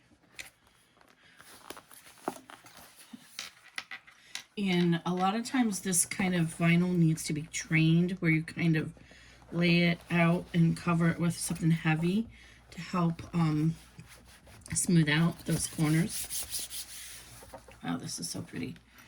All right, so now while the lining is still out, we want to go ahead and get all of our seams addressed. So one thing you can do, this is another trick I just learned, is they call it butterflying open the joint here. So reach inside here and separate out that line, that exterior right there, and the lining.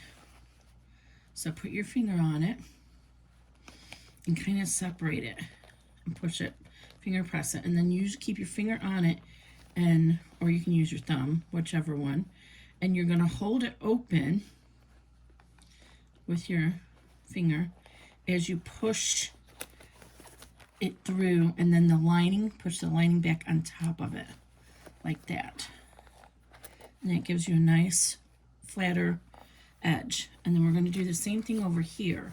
So go ahead and reach inside through the lining and pop this out to get your tab. Your tab should come up. It shouldn't be sewn in if you measured everything correctly. So just go ahead and work. Let me find my hemostats work best for this. So I'm just going to pop that tab out using my hemostats right out of that joint because it's stuck inside there. And see that? But now you see the fabric. We don't want to see that fabric.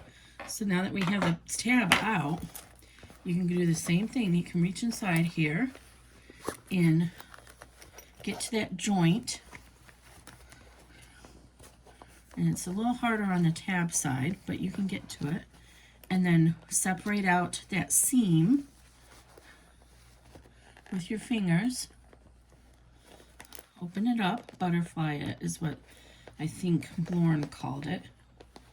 So butterfly open that seam like that. See? And then go ahead and push the lining and the seam that way. And then your lining is going to go down flat in there. And oh, I was off just a little bit. Oh, what a bummer. It would have been very nice otherwise. I don't think you're going to notice too much. It's not too noticeable. Okay, here's our pocket. We'll put our phone in there. Oh, it's looking cute. Cute, cute. So now, go ahead and go through your zipper pocket that we left open, remember? So now you're going to pull the lining through the zipper pocket all the way out, and you won't get it totally out. The sides will still be in there. And flip your zipper pocket down out of the way, and there's your lining. So now we're going to go ahead and line up the lining and do our final bottom seam, and then we'll box the corners just like we did our exterior. So go ahead and stitch this, and again we're going to go with that 1/2 to in between. I do like, so it's really 3/8, 7/16, I guess it would be. It just helps lay in the bag better when you take a little bit thicker seam.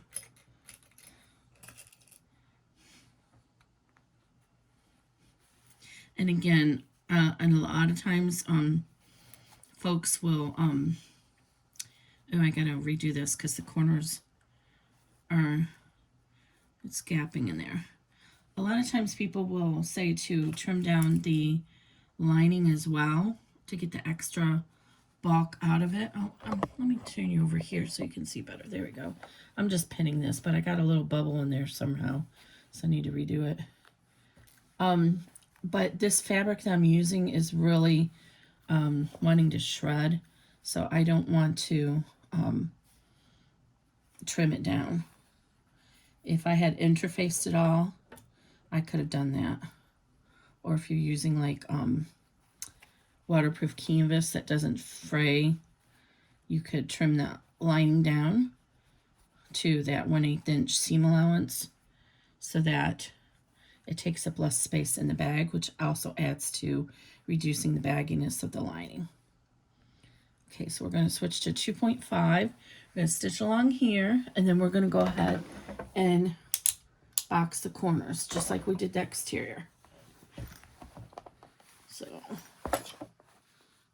this is like a game changer for me to do this. It's like, wow, it's so much easier. Oh, I need to put my micro lifter back down. See how my presser foot was way above.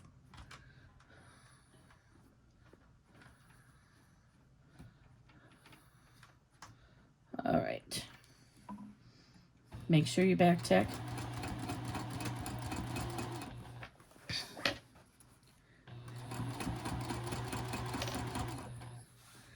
Make sure you're reaching underneath and make sure that nothing is folded up underneath.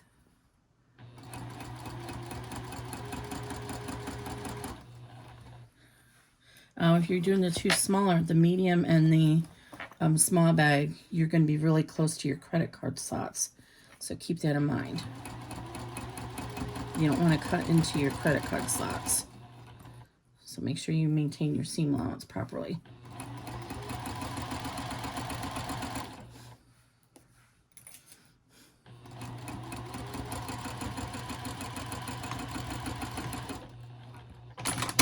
All right.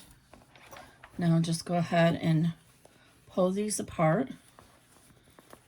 And the same thing, you're going to just nest the seams inside. It's a little bit more awkward with the credit card panel here. So let me try doing it this direction. So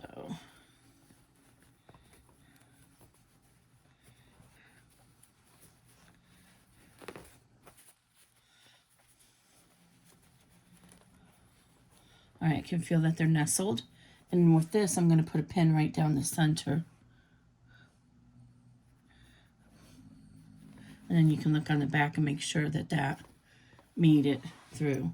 And just like we did on the exterior, this side is flat. We have to make sure that side is down in the same direction on the other side. So this one's flat over here. Go ahead and reach inside and nestle those seams together.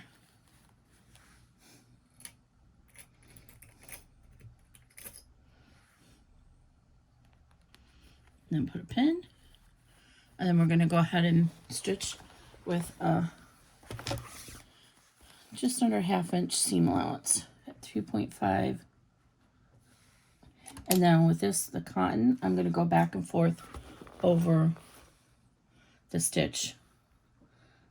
Just back stitch all the way across the whole stitch. With cotton, you can do that. It's so much easier. So see, now I have the whole stitch done. Okay, and let's do this side.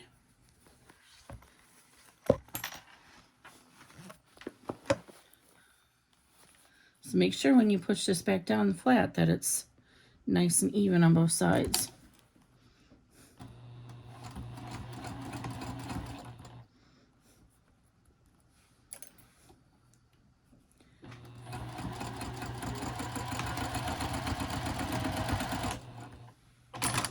Okay, now just push this lining back through the zipper pocket and smooth it down.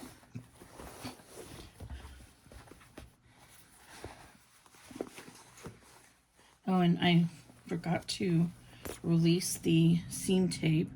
See, I totally forgot to put it on this side.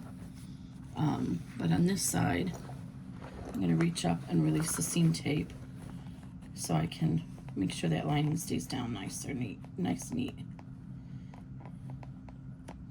So you just kind of reach inside. It's kind of hard to show you to get in there, but you reach inside and pull the release tape off, and then when you pulled your lining down, it'll stick to the inside of your seam.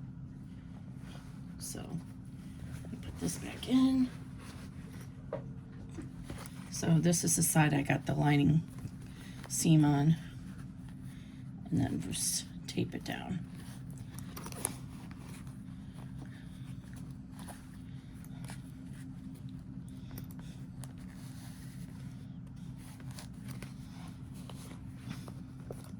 And it's holding down fine on that side. Okay, so go ahead and work your lining down into the corners. Before you close it, you want to make sure everything is nice and snug before you close your zipper pocket. So once you close it, you won't, and it's going to be, I chose dark materials, so it's going to be kind of hard for you to see. Sorry about that. Oh, it's not that bad. You can see. This might be my best one yet. So there's the card slots. And so now we just pull the lining out of the zipper pocket. And since we folded the hem over already, it's all ready to go. So just go ahead and straighten it up here. This is a nice place to hide one of those tags from Mormino.com that says stuff like, "You look pretty today," or whatever. And then just go ahead and stitch this closed with a 2.5 millimeter stitch length and a 1/16 of an inch seam allowance. Basically, you're just going to stitch as close to the edge as you can.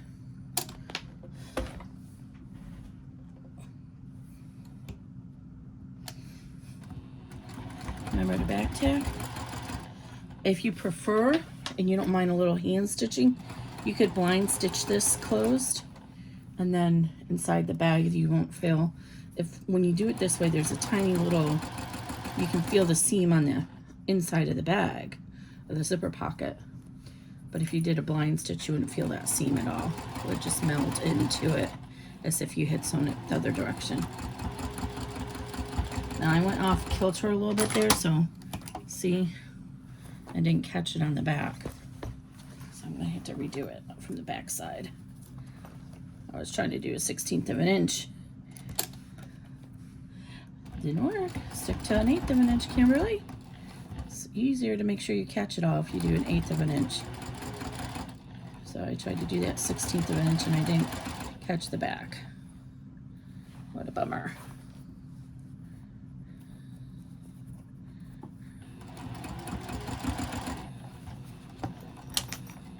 And it's very helpful to have the extension bed on the machine when you're doing bag making.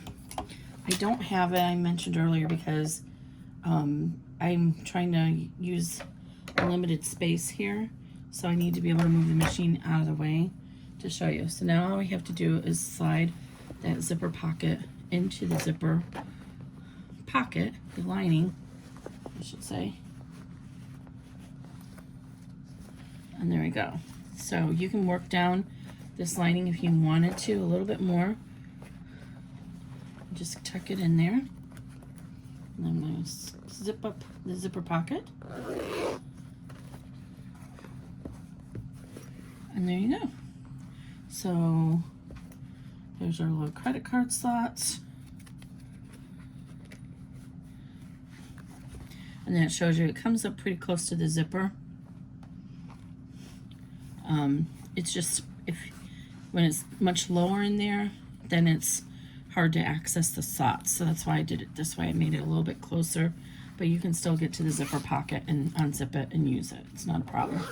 Cards don't get in your way. Okay, so that is the cell clutcher. So go ahead and zip it up. And you see how, because we have the ends on there, we got a nice ending on our zipper. And oh, I did still get a little bit of waviness. That's probably because, remember, I ran out of bobbin a couple of times, so I got a little wonkiness there, but I think it's cute. Otherwise, I'll just work on pushing these sides out a little bit more. And we have our partially clothed lined pocket. And that lining looked like it got a little bit loose. So I think next time I will put the double stick tape all around in lieu of basting it. And this is glow in the dark. So I wonder if I have too much light in here. I won't be able to show you the glow in the dark. I'll have to do it tomorrow. But it's really cute. I really like it. It's going to be a fun bag to use. And I might have pulled my pocket down just a little too much, the flap, because it's putting stress on this joint right here. So next time I might leave a little bit more room there for the flap. And then here you see the bottom is boxed. You get that 1 inch here. So this one finishes out to be measured the other day and I've already forgotten. So it's about 9¼